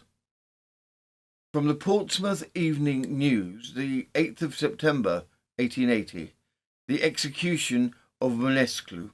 The wretch Mănescu, who violated and murdered a little girl in Paris under peculiarly atrocious circumstances, was guillotined at o'clock yesterday morning. Every effort had been made by the authorities to keep the day and the time of the execution a profound secret, but in spite of all their exertions, a crowd, the leaders of which seemed to have got wind of the matter, assembled an hour or so after midnight on the scene and stood there doggedly through all the small hours in expectation of the event for which their morbid minds craved. During this time there was a thunderstorm prevailing, and the vivid flashes of lightning, which were at once very frequent and very brilliant, illuminated the dull grey walls of the prison with a most sensational effect. When the director of the jail and commissar of police in charge of the case attempted to wake Mănescu, it was apparent that he had been in a very sound sleep, but their ominous appearance caused him instantly to start to his feet with the ejaculation, "Mon Dieu, mon Dieu, my God, my God." He then drank, though with some difficulty, a glass of wine and water, after which he was left for about 10 minutes with the chaplain to the prison, the Abbé Crozet, who repeated the last prayers. Upon the gate being opened, the prisoner's face became overspread with an ashy paleness, and when his clothes were stripped off, it was discovered that his body was covered with the appearance of a cutaneous disorder. At this time he had regained his calmness, and happily there was nothing of bravado in his manner. After the execution, the body was placed in a fourgon, a small wagon. The chaplain followed the remains in a cab. Soon after startling, the cab horse took fright, and it came into collision with the wagon, and the scene of some excitement occurred.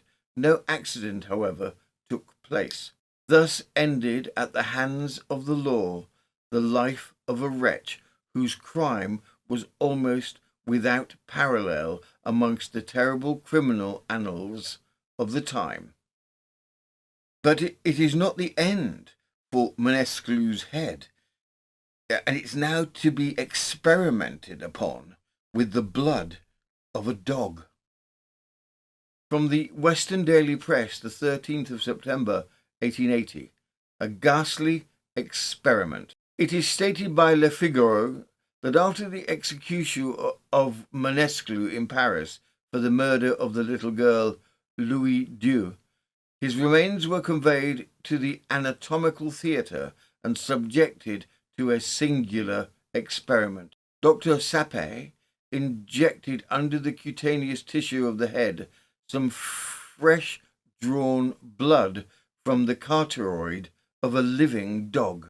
The result was startling, for the colour returned to the cheeks, and there was a perceptible nervous tremor whilst the lips slightly moved.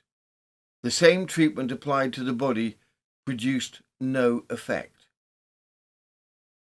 In interviews regarding his terrible experiment, Dassé de Lignières insisted that as the transfusion proceeded, suddenly, unmistakably for a period of 2 seconds, the lips stammered silently, the eyelids twitched and worked, and the whole face wakened into an expression of shocked amazement. He states, "I affirm that for those 2 seconds, the brain thought." Case 2, 1880, France. Gamahut.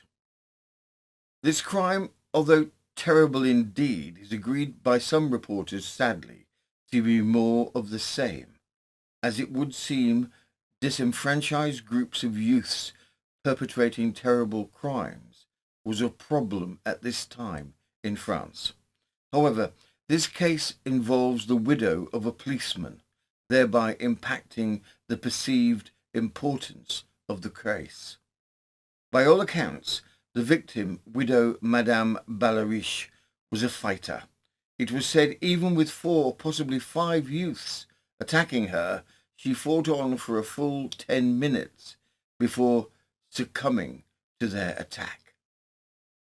In November 1884, the widow of a police officer, Madame Ballariche, was murdered in her home at 145 Boulevard de Grenelle by 4 young men, the eldest of whom was 20 years old.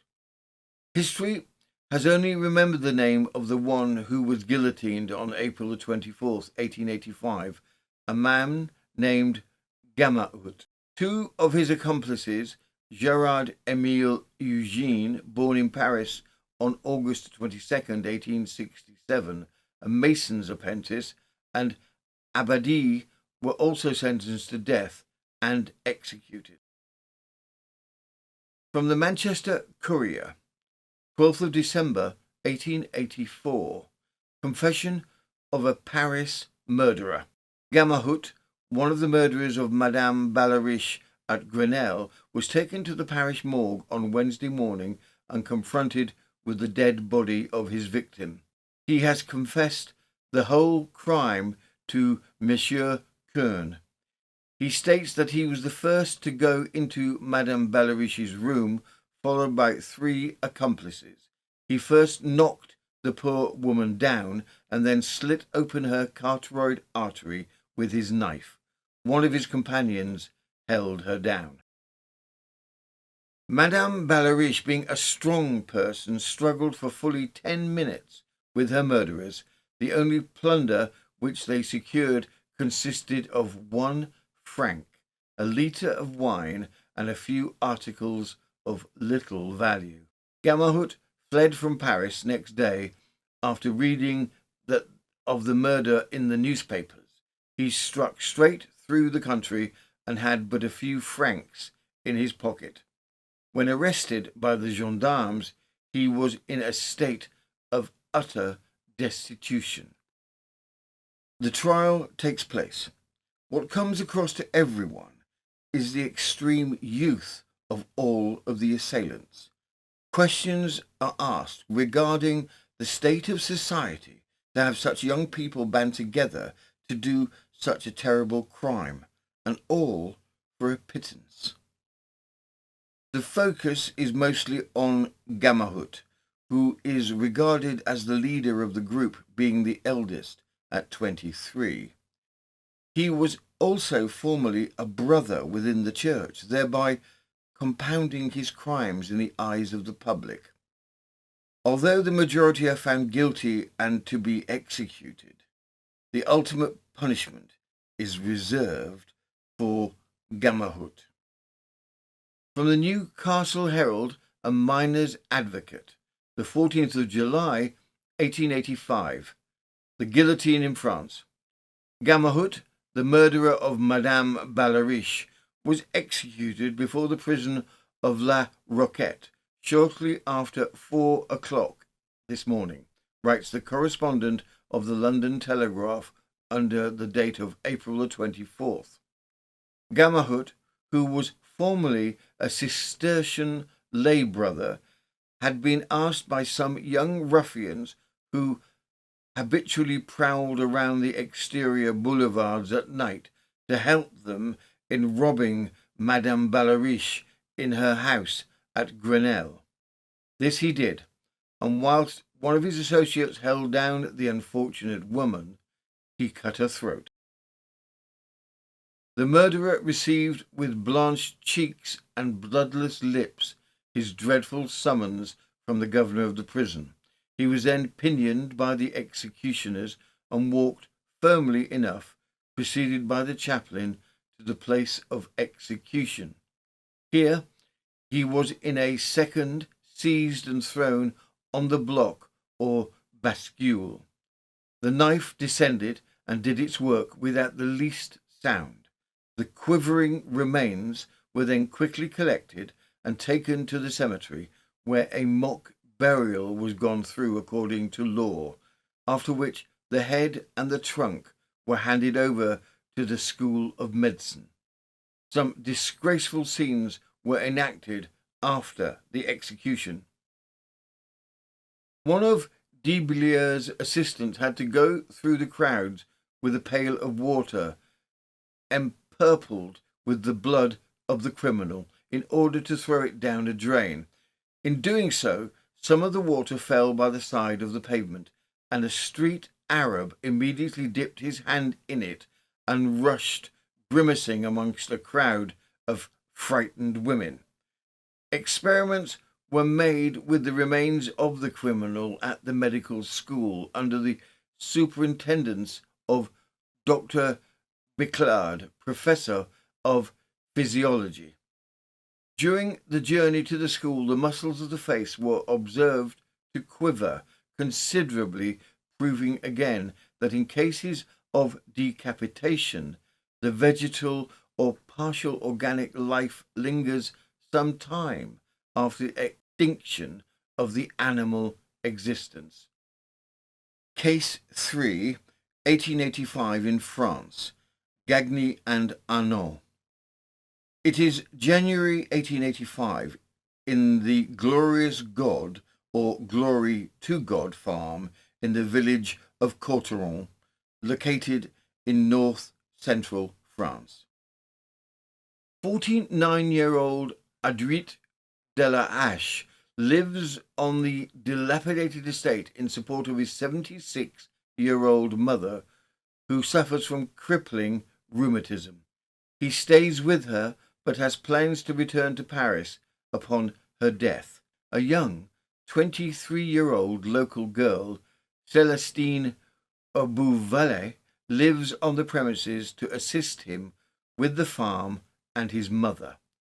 On the 21st of January 1885, a forest warden brought de la Hache a gift of some game. Aware of the threat of robbers in the area, he locked the entrance to the farm with a padlock. Within the small village, de la Hache had a reputation of being exceedingly wealthy.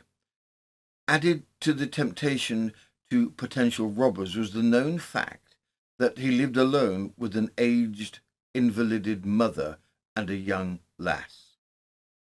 On the fateful morning, Isidore Dubriel, a local shepherd, discovers the cranage as he visits the farm to deliver the post and newspapers for Monsieur de la Hache as usual. Arriving at the farm, he notices the entrance is only fastened by a latch, and the doors to the first building are open. He goes to the kitchen, calling loudly to anyone that he is in the kitchen. The kitchen scene is alarming, with overturned chairs and pools of blood. Looking around, he sees a foot sticking out from under bloody blankets. Completely terrified, he runs out of the building, calling loudly for help and for the gendarmes. The town on that day was crowded with more people than usual to celebrate St. Vincent's Day. A group of townspeople entered the horrific scene and discover the bloody corpse of the maid, who has been covered in the blankets. Gendarmes arrive and review the horrific scene. They discover Monsieur de la Hache, his skull smashed in, possibly from a hammer. The maid's neck is mottled with bruises. Invalid Mrs. de la Hache is found in bed, her face bloody, her body hidden from view under blankets. Theft is assumed with the back safe broken into. On that same evening, a young woman, Maria, is returning from the St. Vincent festivities. She spots a man with a small bundle behind his back. As she continues on her way, she sees another man join the first man. Upon seeing her, they start to run away. She is able to identify them. They are Gagny and Arnaud, well known to the police already. Hearing of the crime, the young woman approached the police and gives a description which is recognized immediately by the local constabulary. Arnaud is arrested and rapidly makes a full confession. He states, "Near Galot, we entered a quarry where we hid. Gagny made me drink a shot to give me courage. Their ploy was to show fir saplings to Monsieur Dalahache. Gagny, according to Arnaud, was the brains behind the plan." Gagny, 54 years old, was a day labourer and a known local poacher. In 1873, he had been accused of killing a gamekeeper by gunshot. Gagny was acquitted, although the cartridges found at the scene of the crime matched his own. Arnaud was a sawyer. He was continually in debt. He had been friends with Gagny for years.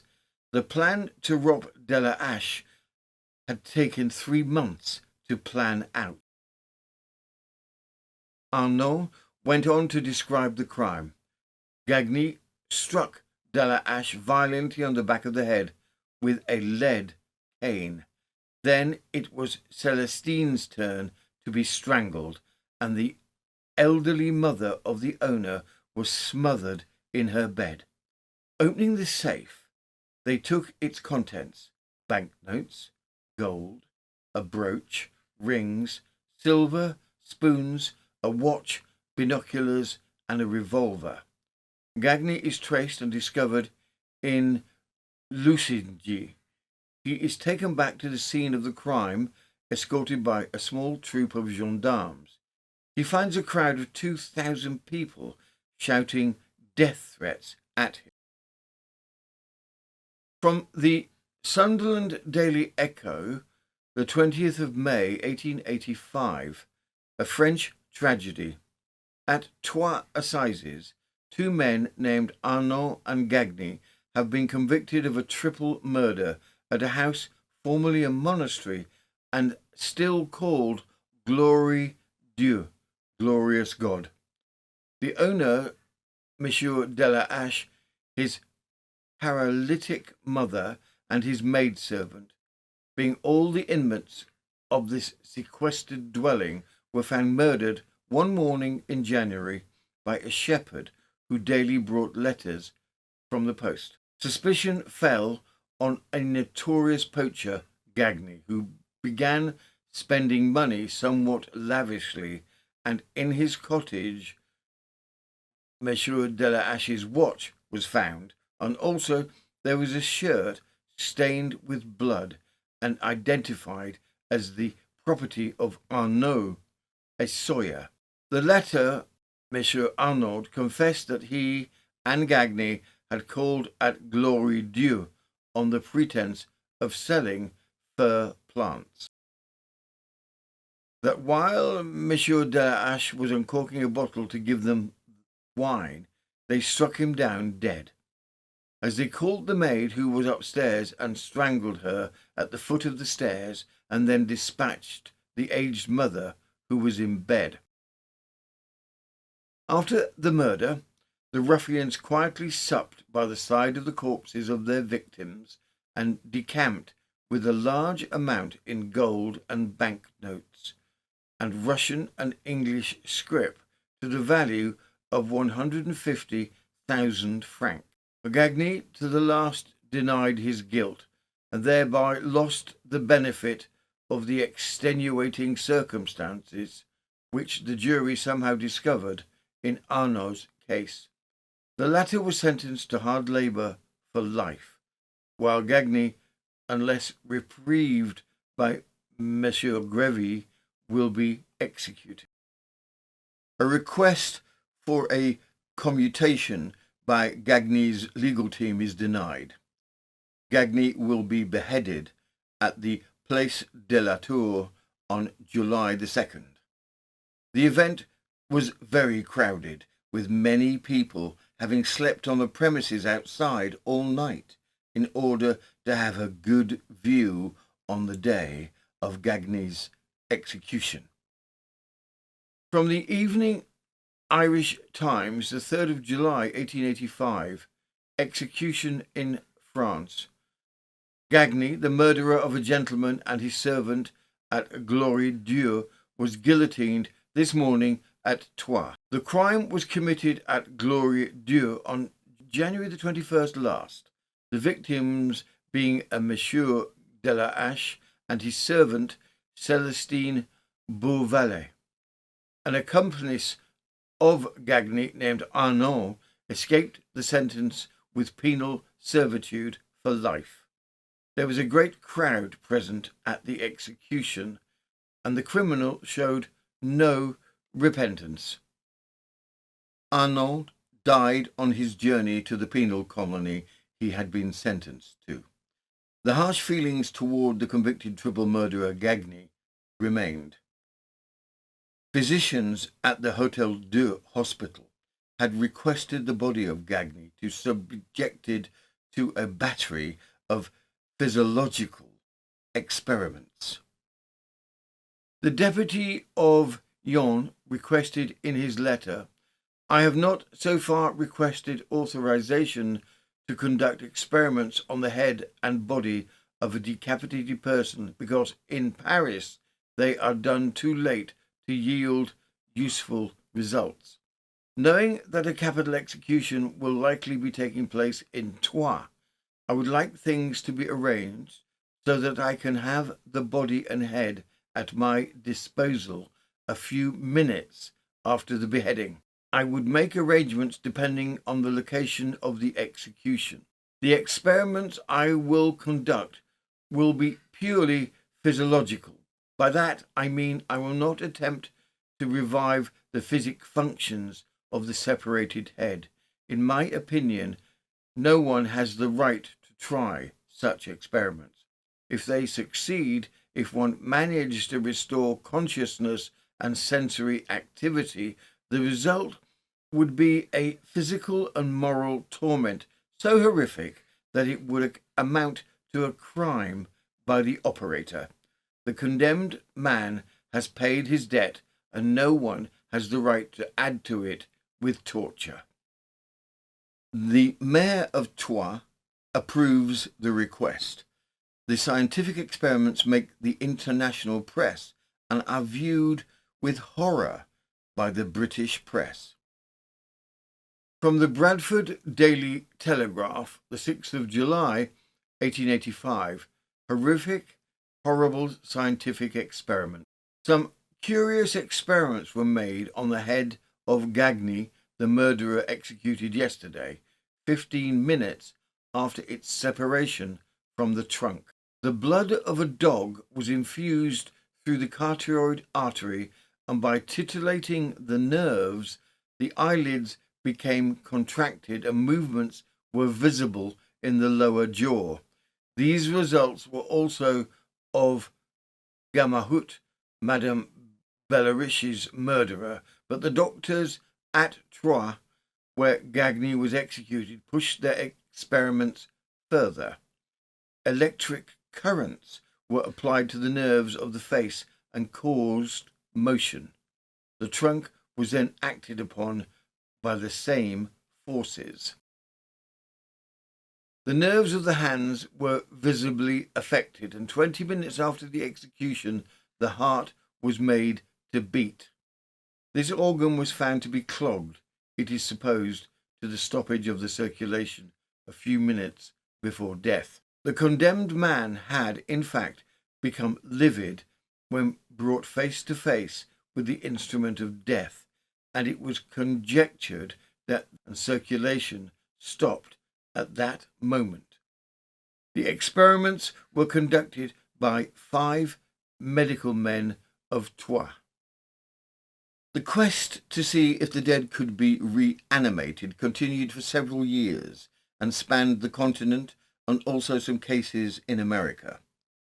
British Victorians were less keen on the idea, but remained fascinated with stories of reanimation attempts. Case 10, 1911 to 1929, the Arsenic widow cult of Nagyrev.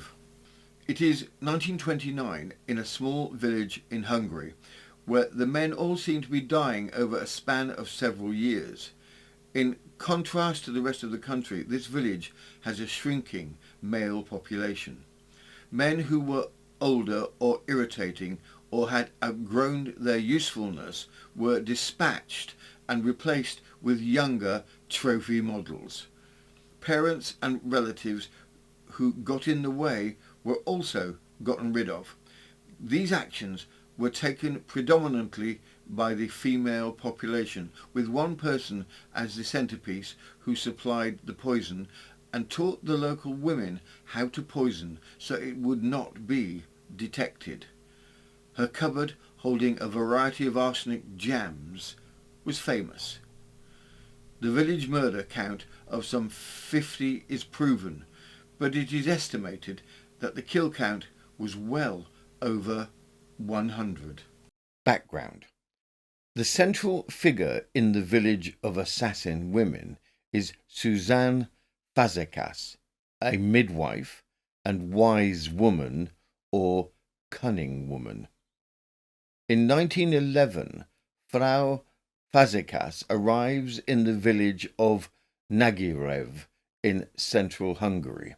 It's a smallish village of just some 1,700 people. Frau Fazekas arrives unencumbered of any husband and sets up her business. She is arrested 10 times in 19 years for illegal abortions, but she manages to get off every time. Interestingly, Fazekas's cousin worked as the recording clerk of the district, thus muddying the record-keeping of natural deaths versus murders. The law during this time was pointed in support of the man over the woman. Women were expected to wed those who had been chosen for her by her parent, and even in an abusive relationship, the woman was expected to accept it. Things began to change during World War I, with the departure of the male population, leaving the women behind. Equally, a prisoner of war camp was set up within the village. Several of the women started affairs. As the men returned, they looked for things to go back to the way that they had been before, with women chafing under the newly enforced restrictions after the freedom they had experienced. Enter Frau Fazekas and her magical files of slow death. For the reasonable sum of approximately £500 by 2024 standards, Frau Fazekas would provide the poison and the instruction of how to do the poisoning so that it would not be detected by doctors, according to her. Her backup plan was her cousin who worked as the recorder. Fazekas's poisons and methods of killing became popularized, and soon not only inconvenient husbands were dying in the prime of life, but inconvenient parents who were unwilling to share their land or property. This murderous spree is loosely estimated to have taken place between 1911, Frau Fazekas's arrival, and 1929, when the volume of murders comes to the attention of the authorities. The realization. Several actions happened, leading to the unfolding of the sheer quantity of crimes. In 1924, local police sergeant Joseph Cesar receives an anonymous letter claiming that a local man has been poisoned and suggesting that he check the corpse. Following up on this lead, he had the body exhumed, but there was no poison at all to be found in the body. That is because it was Frau Fazekas herself who had sent the letter to the constable to mislead him. The ploy worked for several more years, and no attention was given to the unusually high number of male deaths in the village. Then, in 1929, yet another 2 men from the village died unexpectedly.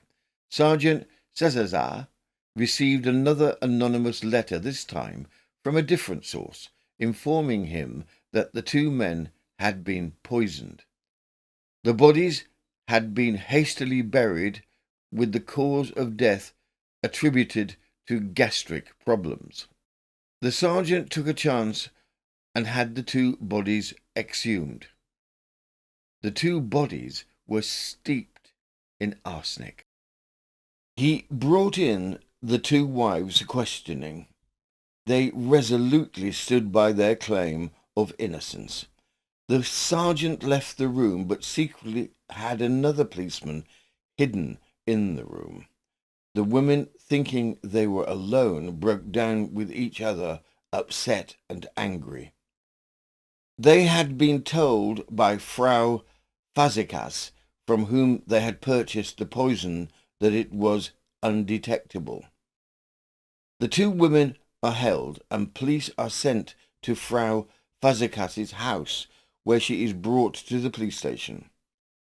Frau Fazekas denies everything, and she is released by the police. However, instead of returning home, Frau Fazekas begins to go door to door to her clients, warning them of the police and telling them to say nothing. Little did Frau Fazekas know that she was being surreptitiously followed by police, who was noting down every house she visited. The ladies from the houses visited were picked up and held. As police once again approached her house, Frau Fazekas knew it was over and committed suicide by hanging herself. From the Belfast Telegraph, the 15th of August, 1929, Village Poison Cult. For a wagon load of hay, you could rid yourself of an aggravating papa in the province of Shelnock, in the broad valley of the Tizar River. Investigation into the monster poison cult yesterday revealed, out of a mass of evidence that is pouring in as a result of the suicide of the midwife, Madame Fazekas, whose arsenic phials proved so effective in curing marital ills. The woman had a little farm of her own, and a load of hay came in very handy now and then. The usual price of the operation that made so many merry widows, however, was 150 to 200 pengos, which is worth about £6 to £8, but in 1924 that is valued at £500. The latest investigations have spread from the 3 villages already involved to the neighbouring hamlets of Kargak and Junsemarton. Keen observers blame this monstrous business and other evils of the district to the fact that the feudal system had never been quite broken up in Hungary, and more than half the country is still in the hands of the big landowners. In the vicinity of Tizakurt, Count Bolza owns 80,000 acres of the fattest lands, while the peasants are forced to eke out a meagre living on tiny plots. Their greed of the land, which keeps them alive, is comparable to others' greed of money. Pretty Antel Joszu invoked the services of the ubiquitous midwife because her father-in-law refused to deed his fields to his son, and she feared he would remarry. This is one of the new cases prosecutor Sigmund Danilovitz uncovered yesterday. Lajosny Cesari, 20, married a penniless youth and pleaded with her husbands to deed her 9 acres so that the young couple could call the plot their own. "Wait until we are dead. You can have everything then," said the old folks. The original 38 women collected for investigation continues to rise as women share what knowledge they have of others involved in hope of being allowed to walk free. From the Londonderry Sentinel, the 15th of August 1929, Village of Widows, husband's poisoning scandal, 98 arrests. Arrests in the strange husband poisoning scandal in the province of Szolnok have now reached the fantastic total of 98, with cases against 51 widows proved by the exhumation of their luckless spouses. The official investigation has spread from the village of Isakirk, where the police first discovered the nest of murderous wives, to the neighbouring communities of Nagyrev and Ujek. 13 new arrests were made yesterday, all women, making a total of 51, and against all of them the evidence resulting from exhumation is overwhelming. All the arrested and the remainder under suspicion have been transferred to the village at Szolnok, the capital of the province, lest the males in the region rise and storm the village lockups to revenge their brothers and friends who have been done to death by the ruthless poison cult. The sleuths who brought the whole business to light knew their medieval history well. In the Middle Ages, in this part of the world, it was the village midwife who, in addition to the normal task of bringing life into the world, was charged surreptitiously with the grisly task of lopping off dead branches in many family trees.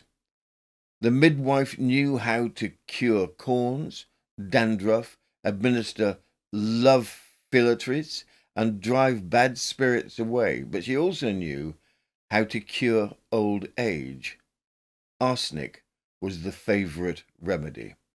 Gossip at Tizakirk pointed its finger to 2 midwives, Mesdames Fazekas and Papai. These 2 portly dames had amassed sizable fortunes for this part of the world. Mesdames Fazekas and Papai fled and hung themselves from the rafters of their kitchen when they heard the hand of the law knocking against their door. The accusations against the dead, amounting to confessions, began to pour in.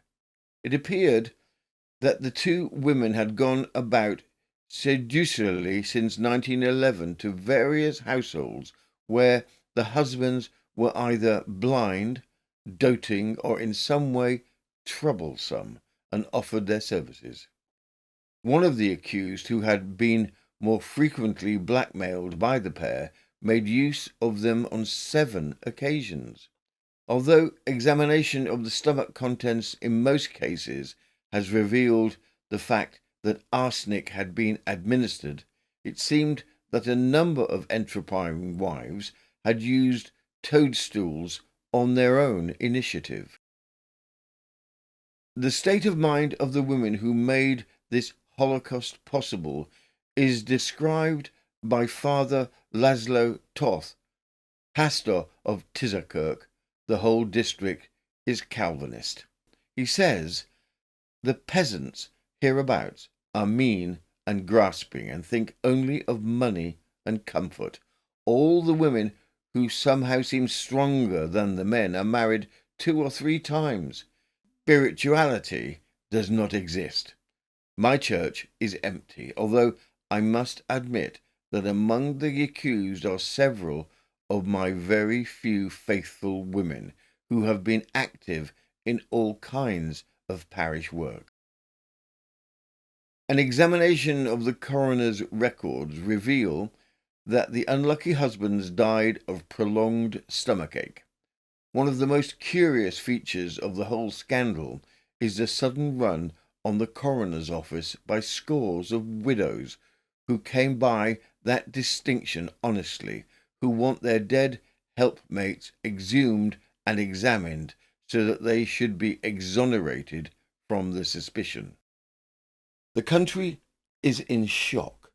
Interestingly, the census taken at the time clearly showed that something was terribly wrong in the village of Nagyrev with its dwindling male population. From the Daily News, London, 13th of November 1929, death trial of 32 women, arsenic discovered in 100 exhumed bodies. The trial is to begin early next month of 32 Hungarian women on charges of a long series of murders, of which passion and greed are allegedly to have been the motives. According to the accusations, it is 17 years since the first of these crimes was conceived. The accused in this was then a young wife, and her accomplice the old midwife of a small Hungarian village near to the Romanian frontier. In another 3 years and 1 day, the case would have been barred out by the statute of limitations. It is alleged that the midwife Fazekas, her first crime not having come to light, was so encouraged that she became more and more daring and took money from other women for advice as to the best means of being rid of their husbands. In addition, she took up another most profitable business, that of baby farming and birth prevention. What the census revealed at the beginning of 1929 is that the 10-yearly census was taken in Hungary, and the authorities examining the statistics were struck by the fact that at Nagyrev, Fazekas's village, which in 1919 had a population of 1,700, the birth rate exceeded the death rate by 36 only, instead of 340 as it should have been on the basis of 20% the average of the surrounding country. Investigation revealed the disappearance of young and middle-aged men who, in the natural courses, would have made old bones. When in June last a wealthy peasant of 40 years died after a short illness, and gossip started about his over-bright eyes, which grew day by day more brilliant before they become dull forever, the coroner intervened and ordered exhumation and an inquest. In the body was enough arsenic to kill 10 persons. Hidden listener. 2 women friends, Hoiber and Sebastian, were arrested, but were released for the lack of evidence. A police officer continued investigation on his own account, and a few days later the women were placed together in a room where they thought themselves alone. They started immediately to quarrel, and the police officer under the bed soon heard a story which, it is alleged, not only proved evidence against themselves, but against many other women. Hoiber has pleaded guilty to killing her second husband, a man of substantial means, with arsenic, which she obtained from a fly paper. Following the depositions of these two women, over 100 graves have been reopened, and in every corpse exhumed, the authorities state that arsenic has been found. The defence. Counsel for the defence asked for an analysis to be made of the soil itself, which was found free of arsenic. Later, they claimed that the arsenic entered the bodies after an internment by moisture washing paint off the coffins and the wrappings. The old midwife Fazekas committed suicide when the police knocked at her door. The majority of the women not imprisoned are charged with having poisoned their husbands in order to marry other men or to inherit their husband's property. Some are accused of poisoning fathers and other relatives to obtain money. As more and more exhumations take place, more and more women are arrested. What the officials have difficulty understanding is why. The interviews of the women are telling of a world that is decades away from the life of women that one would find in 1929 England. From the Evening Dispatch, the 11th of December 1929, 60 women on trial for 100 murders, jars of arsenic discovered in husbands' coffins. The most alleged poisoning conspiracy of all modern times will be revealed this week when 4 Hungarian peasant women are placed on trial for the murder of their husbands and relatives. Nearly 60 women have been arrested since the murders were first investigated, and all will be tried for the part they are supposed to have played in the great murder wave that decimated the male population of Tizakirk and Nagyrev, 2 villages in the county of Szolnok, situated in a remote agricultural district of Hungary. It is estimated that women have been responsible for 100 murders. Most have confessed quite calmly, says the British United Press, and all appear that their only punishment will be a short term in prison. Covetous wives. Investigation into the affair revealed the murders were due to the greed of the Hungarian peasants from the possession of land. It is a passion with them to possess their own fields. Some years ago, rumours began to circulate in the villages close to Tizakirk and Nagyrev that men had the appearance of being in the best of health were dying suddenly. It was remarked that the widows suddenly became landowners, made no visible show of mourning, but married with unseeming haste strong young men with whom they had been friendly for some time. One day, the police received an anonymous letter which accused Marie Fazekas, a midwife, of having played a part in all the cases of sudden death. She had, the letter declared, sold arsenic to the wives of the men who had died in order that they could poison their husbands. Poison in coffins. Police action was swift. Gendarmerie appeared in the villages. Detectives probed out the secrets of the murder plots, and every day more and more women were arrested. The first step was to exhume the body of one of the men. A post-mortem examination revealed that it contained enough arsenic to have poisoned a score.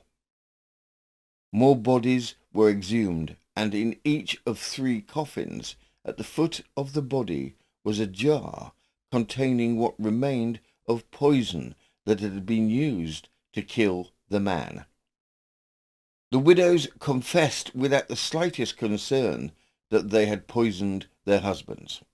The first 4 declared that they had bought the arsenic from Frau Fazekas. The police hastened to Frau Fazekas's house to arrest the woman, but when they entered, it was to find a corpse. She had hanged herself in a doorway. The women charged with the murders are poorly dressed, embittered peasants, worn out by toil. Their life has been hard.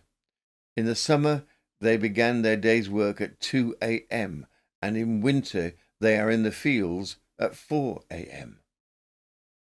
They were taken to prison in pairs attached to a long chain. The richest of the women possessed a big field and a one-roomed cottage. For the possession of this property she had murdered, it is alleged, her father, her husband, 2 sons, 2 of her brothers, and an uncle. Blind husband's death. Calmest among the alleged murderesses was Maria Zuhl, whose husband returned from the war blind in both eyes. She confessed she poisoned him with arsenic taken from flypaper. He was of no use because he was blind, she said. I had to toil hard from morning till night in the fields, and in addition attend to this blind man. It was better for him to be placed underneath the earth. Now I have married a younger man who can help me at the work in the fields, she said. In these primitive villages, the father hates his children, in whom he sees only those waiting impatiently for his fields. The children wish their parents dead and will do anything, it is believed, to hasten their deaths, so they can satisfy their hunger for the possession of the land. As the trials begin, the means by which the men were murdered begins to take shape in the form of a cupboard filled with homemade arsenic jams prepared by the now dead Frau Fazekas. From the London Daily Chronicle, the 16th of November 1929. Arsenic trial of women. Women poisoner to die. Arsenic jam cupboard in mass murder story. 30 more prisoners. At Szolnok in Hungary, the first trial of peasant women for committing poison murders has ended quickly, sentence having been pronounced on 4 women yesterday. At the last, they refused to confess their atrocities, although each tried to blame others. A sister of the dead peasant man, Kopellis, deposed that Frau Kopellis had found a younger man more to her taste during her husband's absence at the war, and that she poisoned her husband a month after he returned home. The doctor in the district stated that he was always called in, as he now knows, when a little arsenic had been administered and when the victim was only beginning to feel ill. Slow poison. The women began with small quantities of the poison. Fazekas, the midwife, who supplied the arsenic and generally directed operations, telling them thus the doctor could not ascertain what was wrong. After the departure of the doctor, heavy doses were administered, and the victim suffered great agony during his slow death. Large quantities of arsenic have been found in the exhumed bodies. There could be no doubt, said the public prosecutor, and the women had acted from the very lowest motives, doing murder deliberately and with unparalleled cruelty. He demanded, therefore, that all 4 should be hanged. Tears. After this speech, the proceedings were broken off so that the women might retire to the corridor, where the defending counsel explained what the public prosecutor had said and what it meant to them. Only then did the women understand their position. Their faces showed fear, and they dropped occasional tears. When the sitting was resumed, the defending counsel pleaded that the local priest might be permitted to give evidence, that the people of the neighbourhood to which the women belonged knew practically nothing about religion or morality. The villages are 25 miles from the nearest railway station, and visitors are very rare. Half of the people can neither read nor write, said counsel. After a brief deliberation, the court convicted all 4 women of premeditated murder, and the judge sentenced to Frau Lipka to be hanged and the other 3 to lifelong hard labour. Drugged jam cupboard.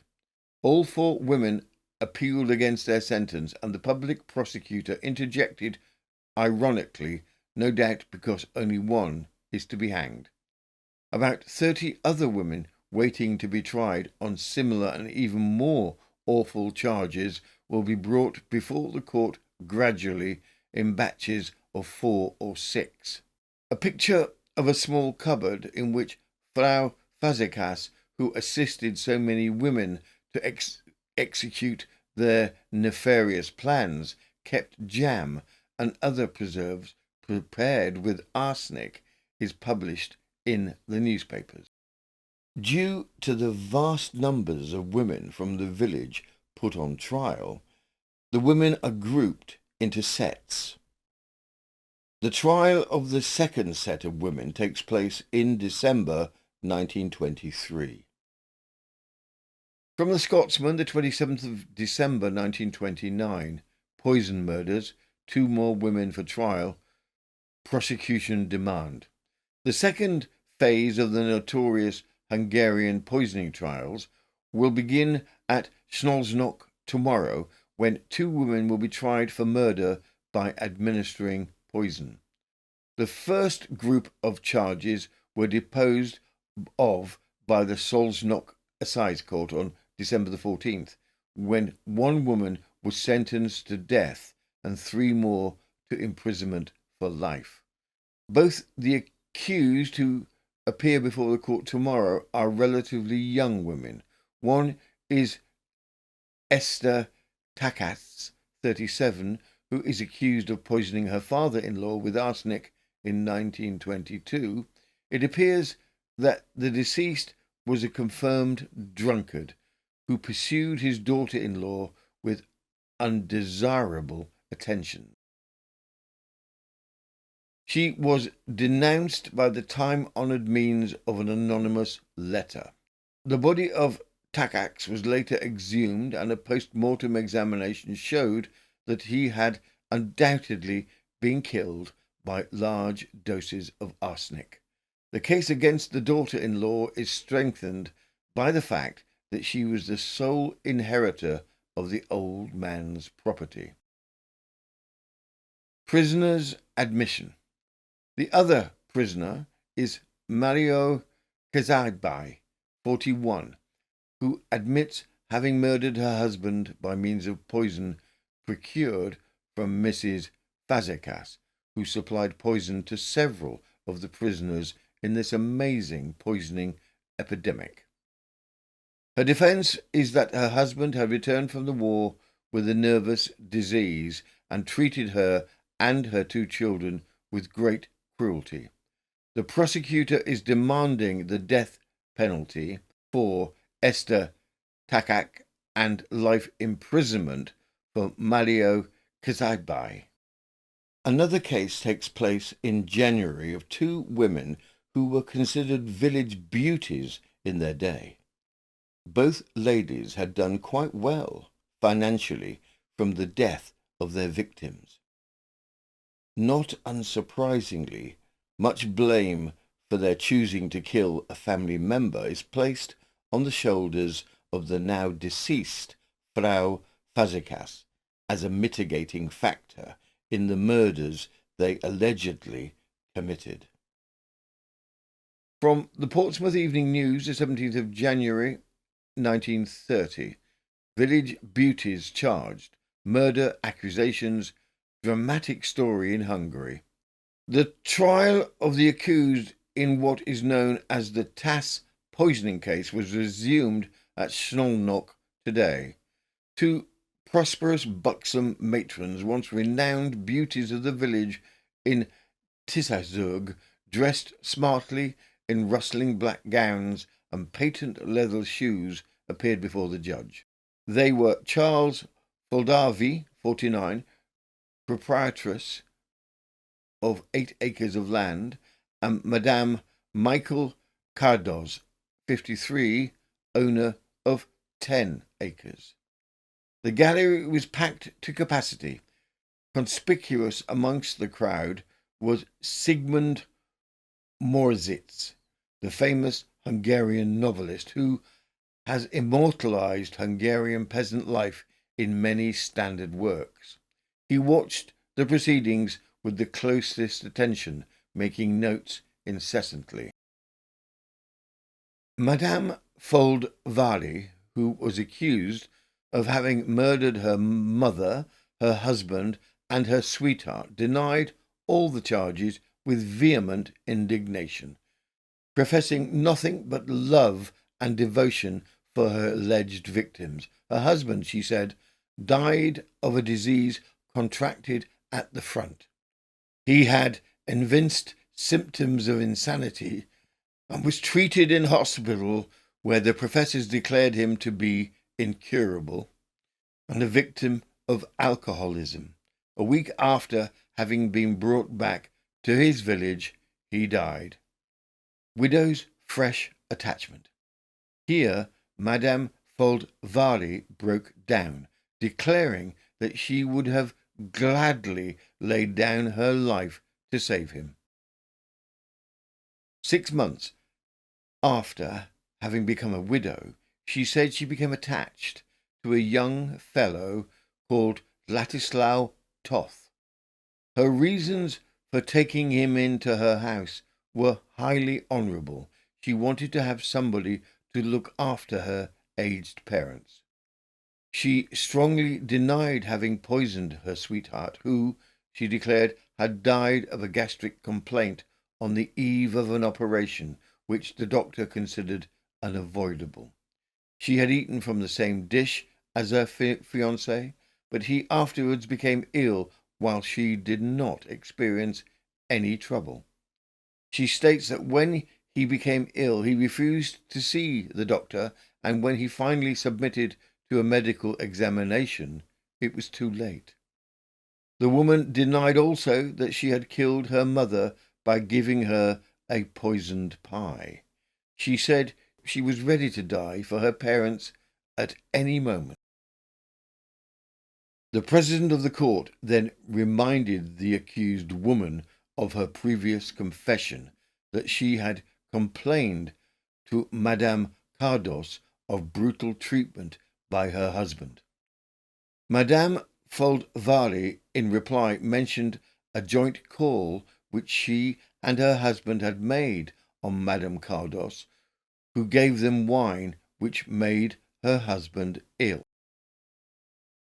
Madame Michael Cardos, the other woman accused, then went into the witness box. Madame Cardos, who had thrice married, in the course of her evidence, broke down and admitted her complicity with her midwife, Madame Fazekas, in the poisoning of her son and husband. Up to January 1930, of 50 bodies that had been exhumed, 48 have been found to have been steeped in arsenic. In general, the reasons given by the women placed on trial was for financial gain or to get rid of tiresome husbands, lovers, or other relatives.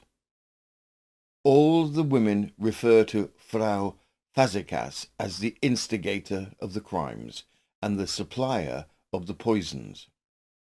Of 39 women arrested, 5 commit suicide in prison.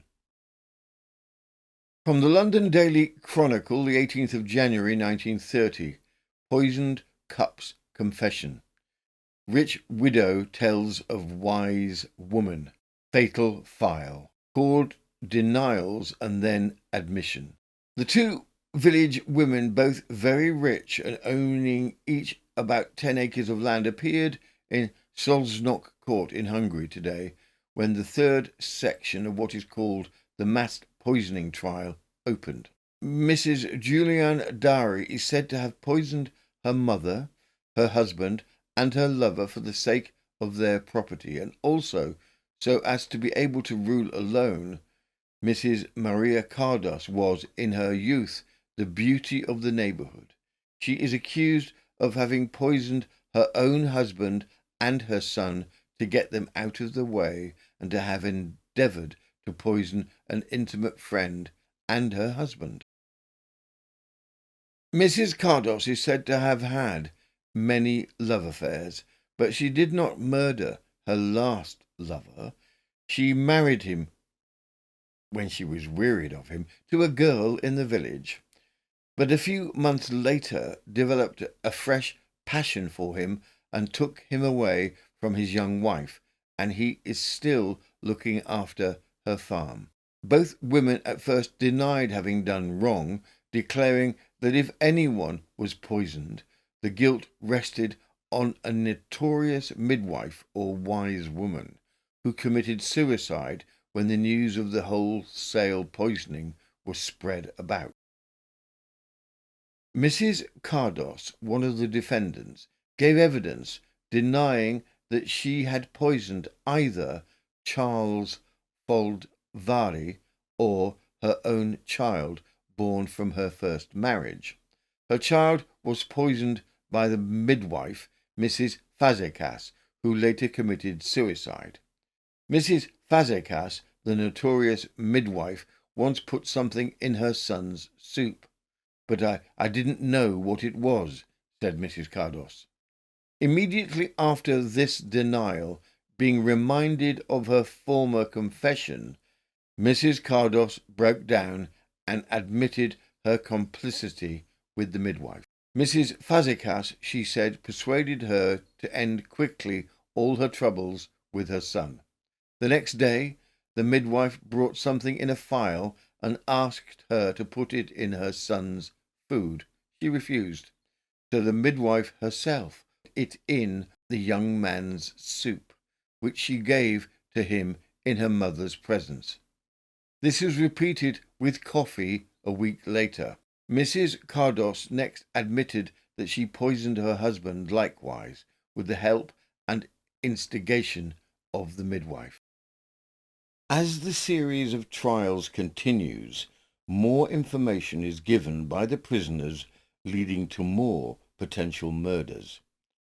In an attempt to claim innocence, some of those standing trial remove themselves utterly from the actual poisoning of dead relatives and claim that Frau Fazekas killed them on her own volition.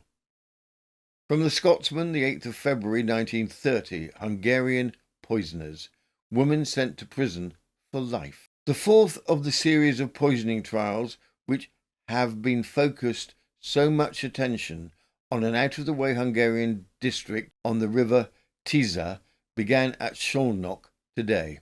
Maria Varga, aged 41, was charged with having poisoned with arsenic her first husband, who lost his sight in the war, and 5 years later, in 1921, the former's grandfather to enrich herself. The midwife, Fazekas, who played a prominent role in the previous trials, was alleged to have supplied the poison in both cases. Maria Varga denied all the charges, emphasizing that she had no reason to murder anyone. Her first husband, she said, was acquainted with Mrs. Fazekas, the notorious midwife, who offered to give her husband a soothing draught. This she gave to him in his drinking water. The drug recommended by Fazekas, she declared, could not be anything else but poison. Witness added that Varga promised the midwife 5 cuts of wheat for killing her husband. The court found Varga guilty of the murder of her husband and sentenced her to lifelong hard labour. She was acquitted of the charge of murdering Michael Ambrus owing to lack of evidence. Another body exhumed. The newspaper states that evidence has come to light of further cases of suspected poisoning by the midwife Fazekas, and that the court at Kaloska have ordered a severe investigation. Today, the body of Peter Hogidus, who died in 1914, was exhumed. According to an anonymous letter, he was murdered with a cucumber salad mixed with rat poison. His internal organs have been sent to the Royal Hungarian Chemical Institute for examination. In October 1930, the last of the trials against the women accused of murdering relatives or relations takes place.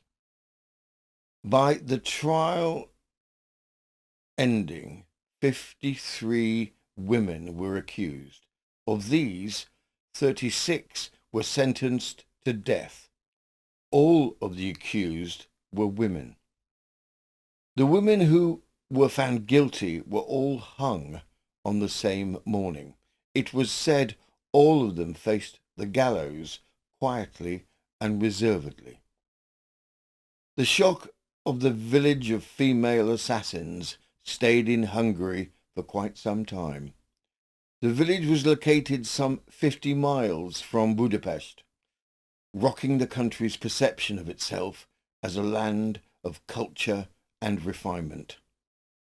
At the conclusion of the trial, pastors and schoolmasters were sent en masse into the towns to teach the local population instruction on religion and the all-important maxim, "Thou shalt not kill." Further particular, as the Baroque Pontiac made its slow way across the open sea, a nervous sort of unease settled over the crew. A boy cried out in terror. A steersman swore blind he'd seen a ghost by the captain's window, and before long the rumour had spread something unnatural was on board. But what began as eerie whispers soon turned deadly, when a pair of sailors joked about giving the ghost a jab and tossing it overboard. One Greek crewmate, not entirely fluent and already a touch paranoid, took the words rather too literally. A ghost story turns into a murder tale in what may be the only case where being haunted was the least of the crew's problems. From the Owensboro Monitor, the 16th of November, 1864. A ghost story and a murder at sea by a Greek sailor. A strange story is told in connection with the report of the murder at sea on board of the barque Pontiac of Liverpool by John Moyatos, a Greek sailor now in custody in Edinburgh. It may be remembered that on the 13th of October last, 5 days after the Pontiac left Callao, Jean Moyatos murdered one of his fellow seamen and stabbed another in such a dangerous manner that his life was despaired of. 2 nights before the fatal occurrence, the mate of the Pontiac was standing near the man at the helm, no other person being on the quarterdeck at the time, when the latter, in great terror, called out, "What is that near the cabin door?" The mate replied that he saw nothing, and he looked about to see if anyone was near, but he failed to discover any person. The steersman then, much terrified, said the figure he saw was that of a strange-looking man of ghostly appearance, and almost immediately afterwards exclaimed, "There he is again, standing at the captain's window." The mate, though in view of the captain's window, saw no figure near it, nor at any other part of the quarterdeck, though he looked round and around.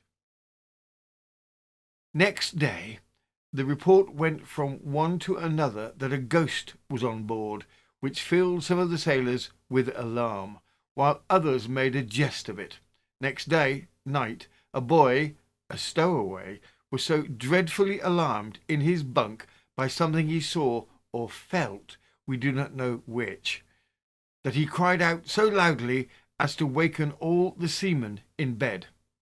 The boy was sure it was the ghost seen the previous night that had frightened him, and others of more mature years were inclined to think so too.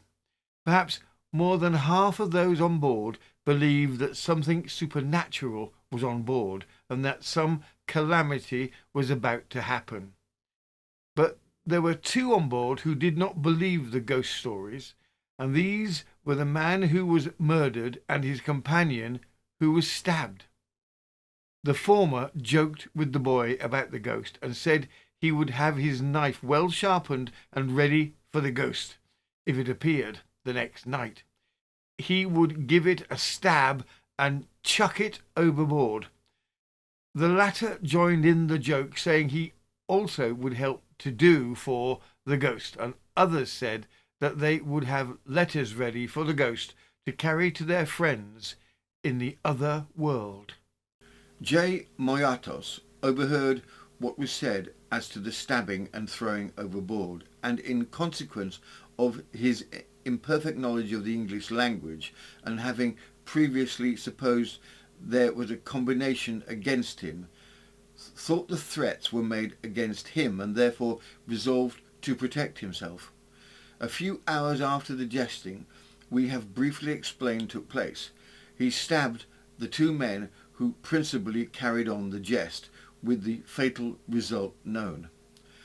The murder, as might be expected, filled everyone on board with horror, and the terror of the sailors, who believed there was a ghost on board, was overwhelming. At night, whether in bed or on watch on deck, they had great dread, which was heightened by reports that strange noises were heard below. Not even at the end of the voyage had the crew fear been overcome, for after the ship was moored in the docks, two of the crew who had agreed to sleep on board because so frightened after their companions were paid off that they refused to remain in the vessel at night. And so concludes this month's crime compilation. If you've enjoyed tonight's wholesome parade of dismemberment, arsenic and accidental cannibalism, do consider liking, sharing and subscribing, not just for us, but for Hype, the newest and most unsettling member of the YouTube coterie. He doesn't speak, he simply stares. Together we can curb the YouTube algorithm to our will, or at the very least confuse it profoundly. And finally, a reminder: every time someone forgets to hit the button, a flying gerbil loses its wings. Do the right thing. If tonight's descent into historical horror has whetted your appetite for more, why not shuffle over to our Patreon?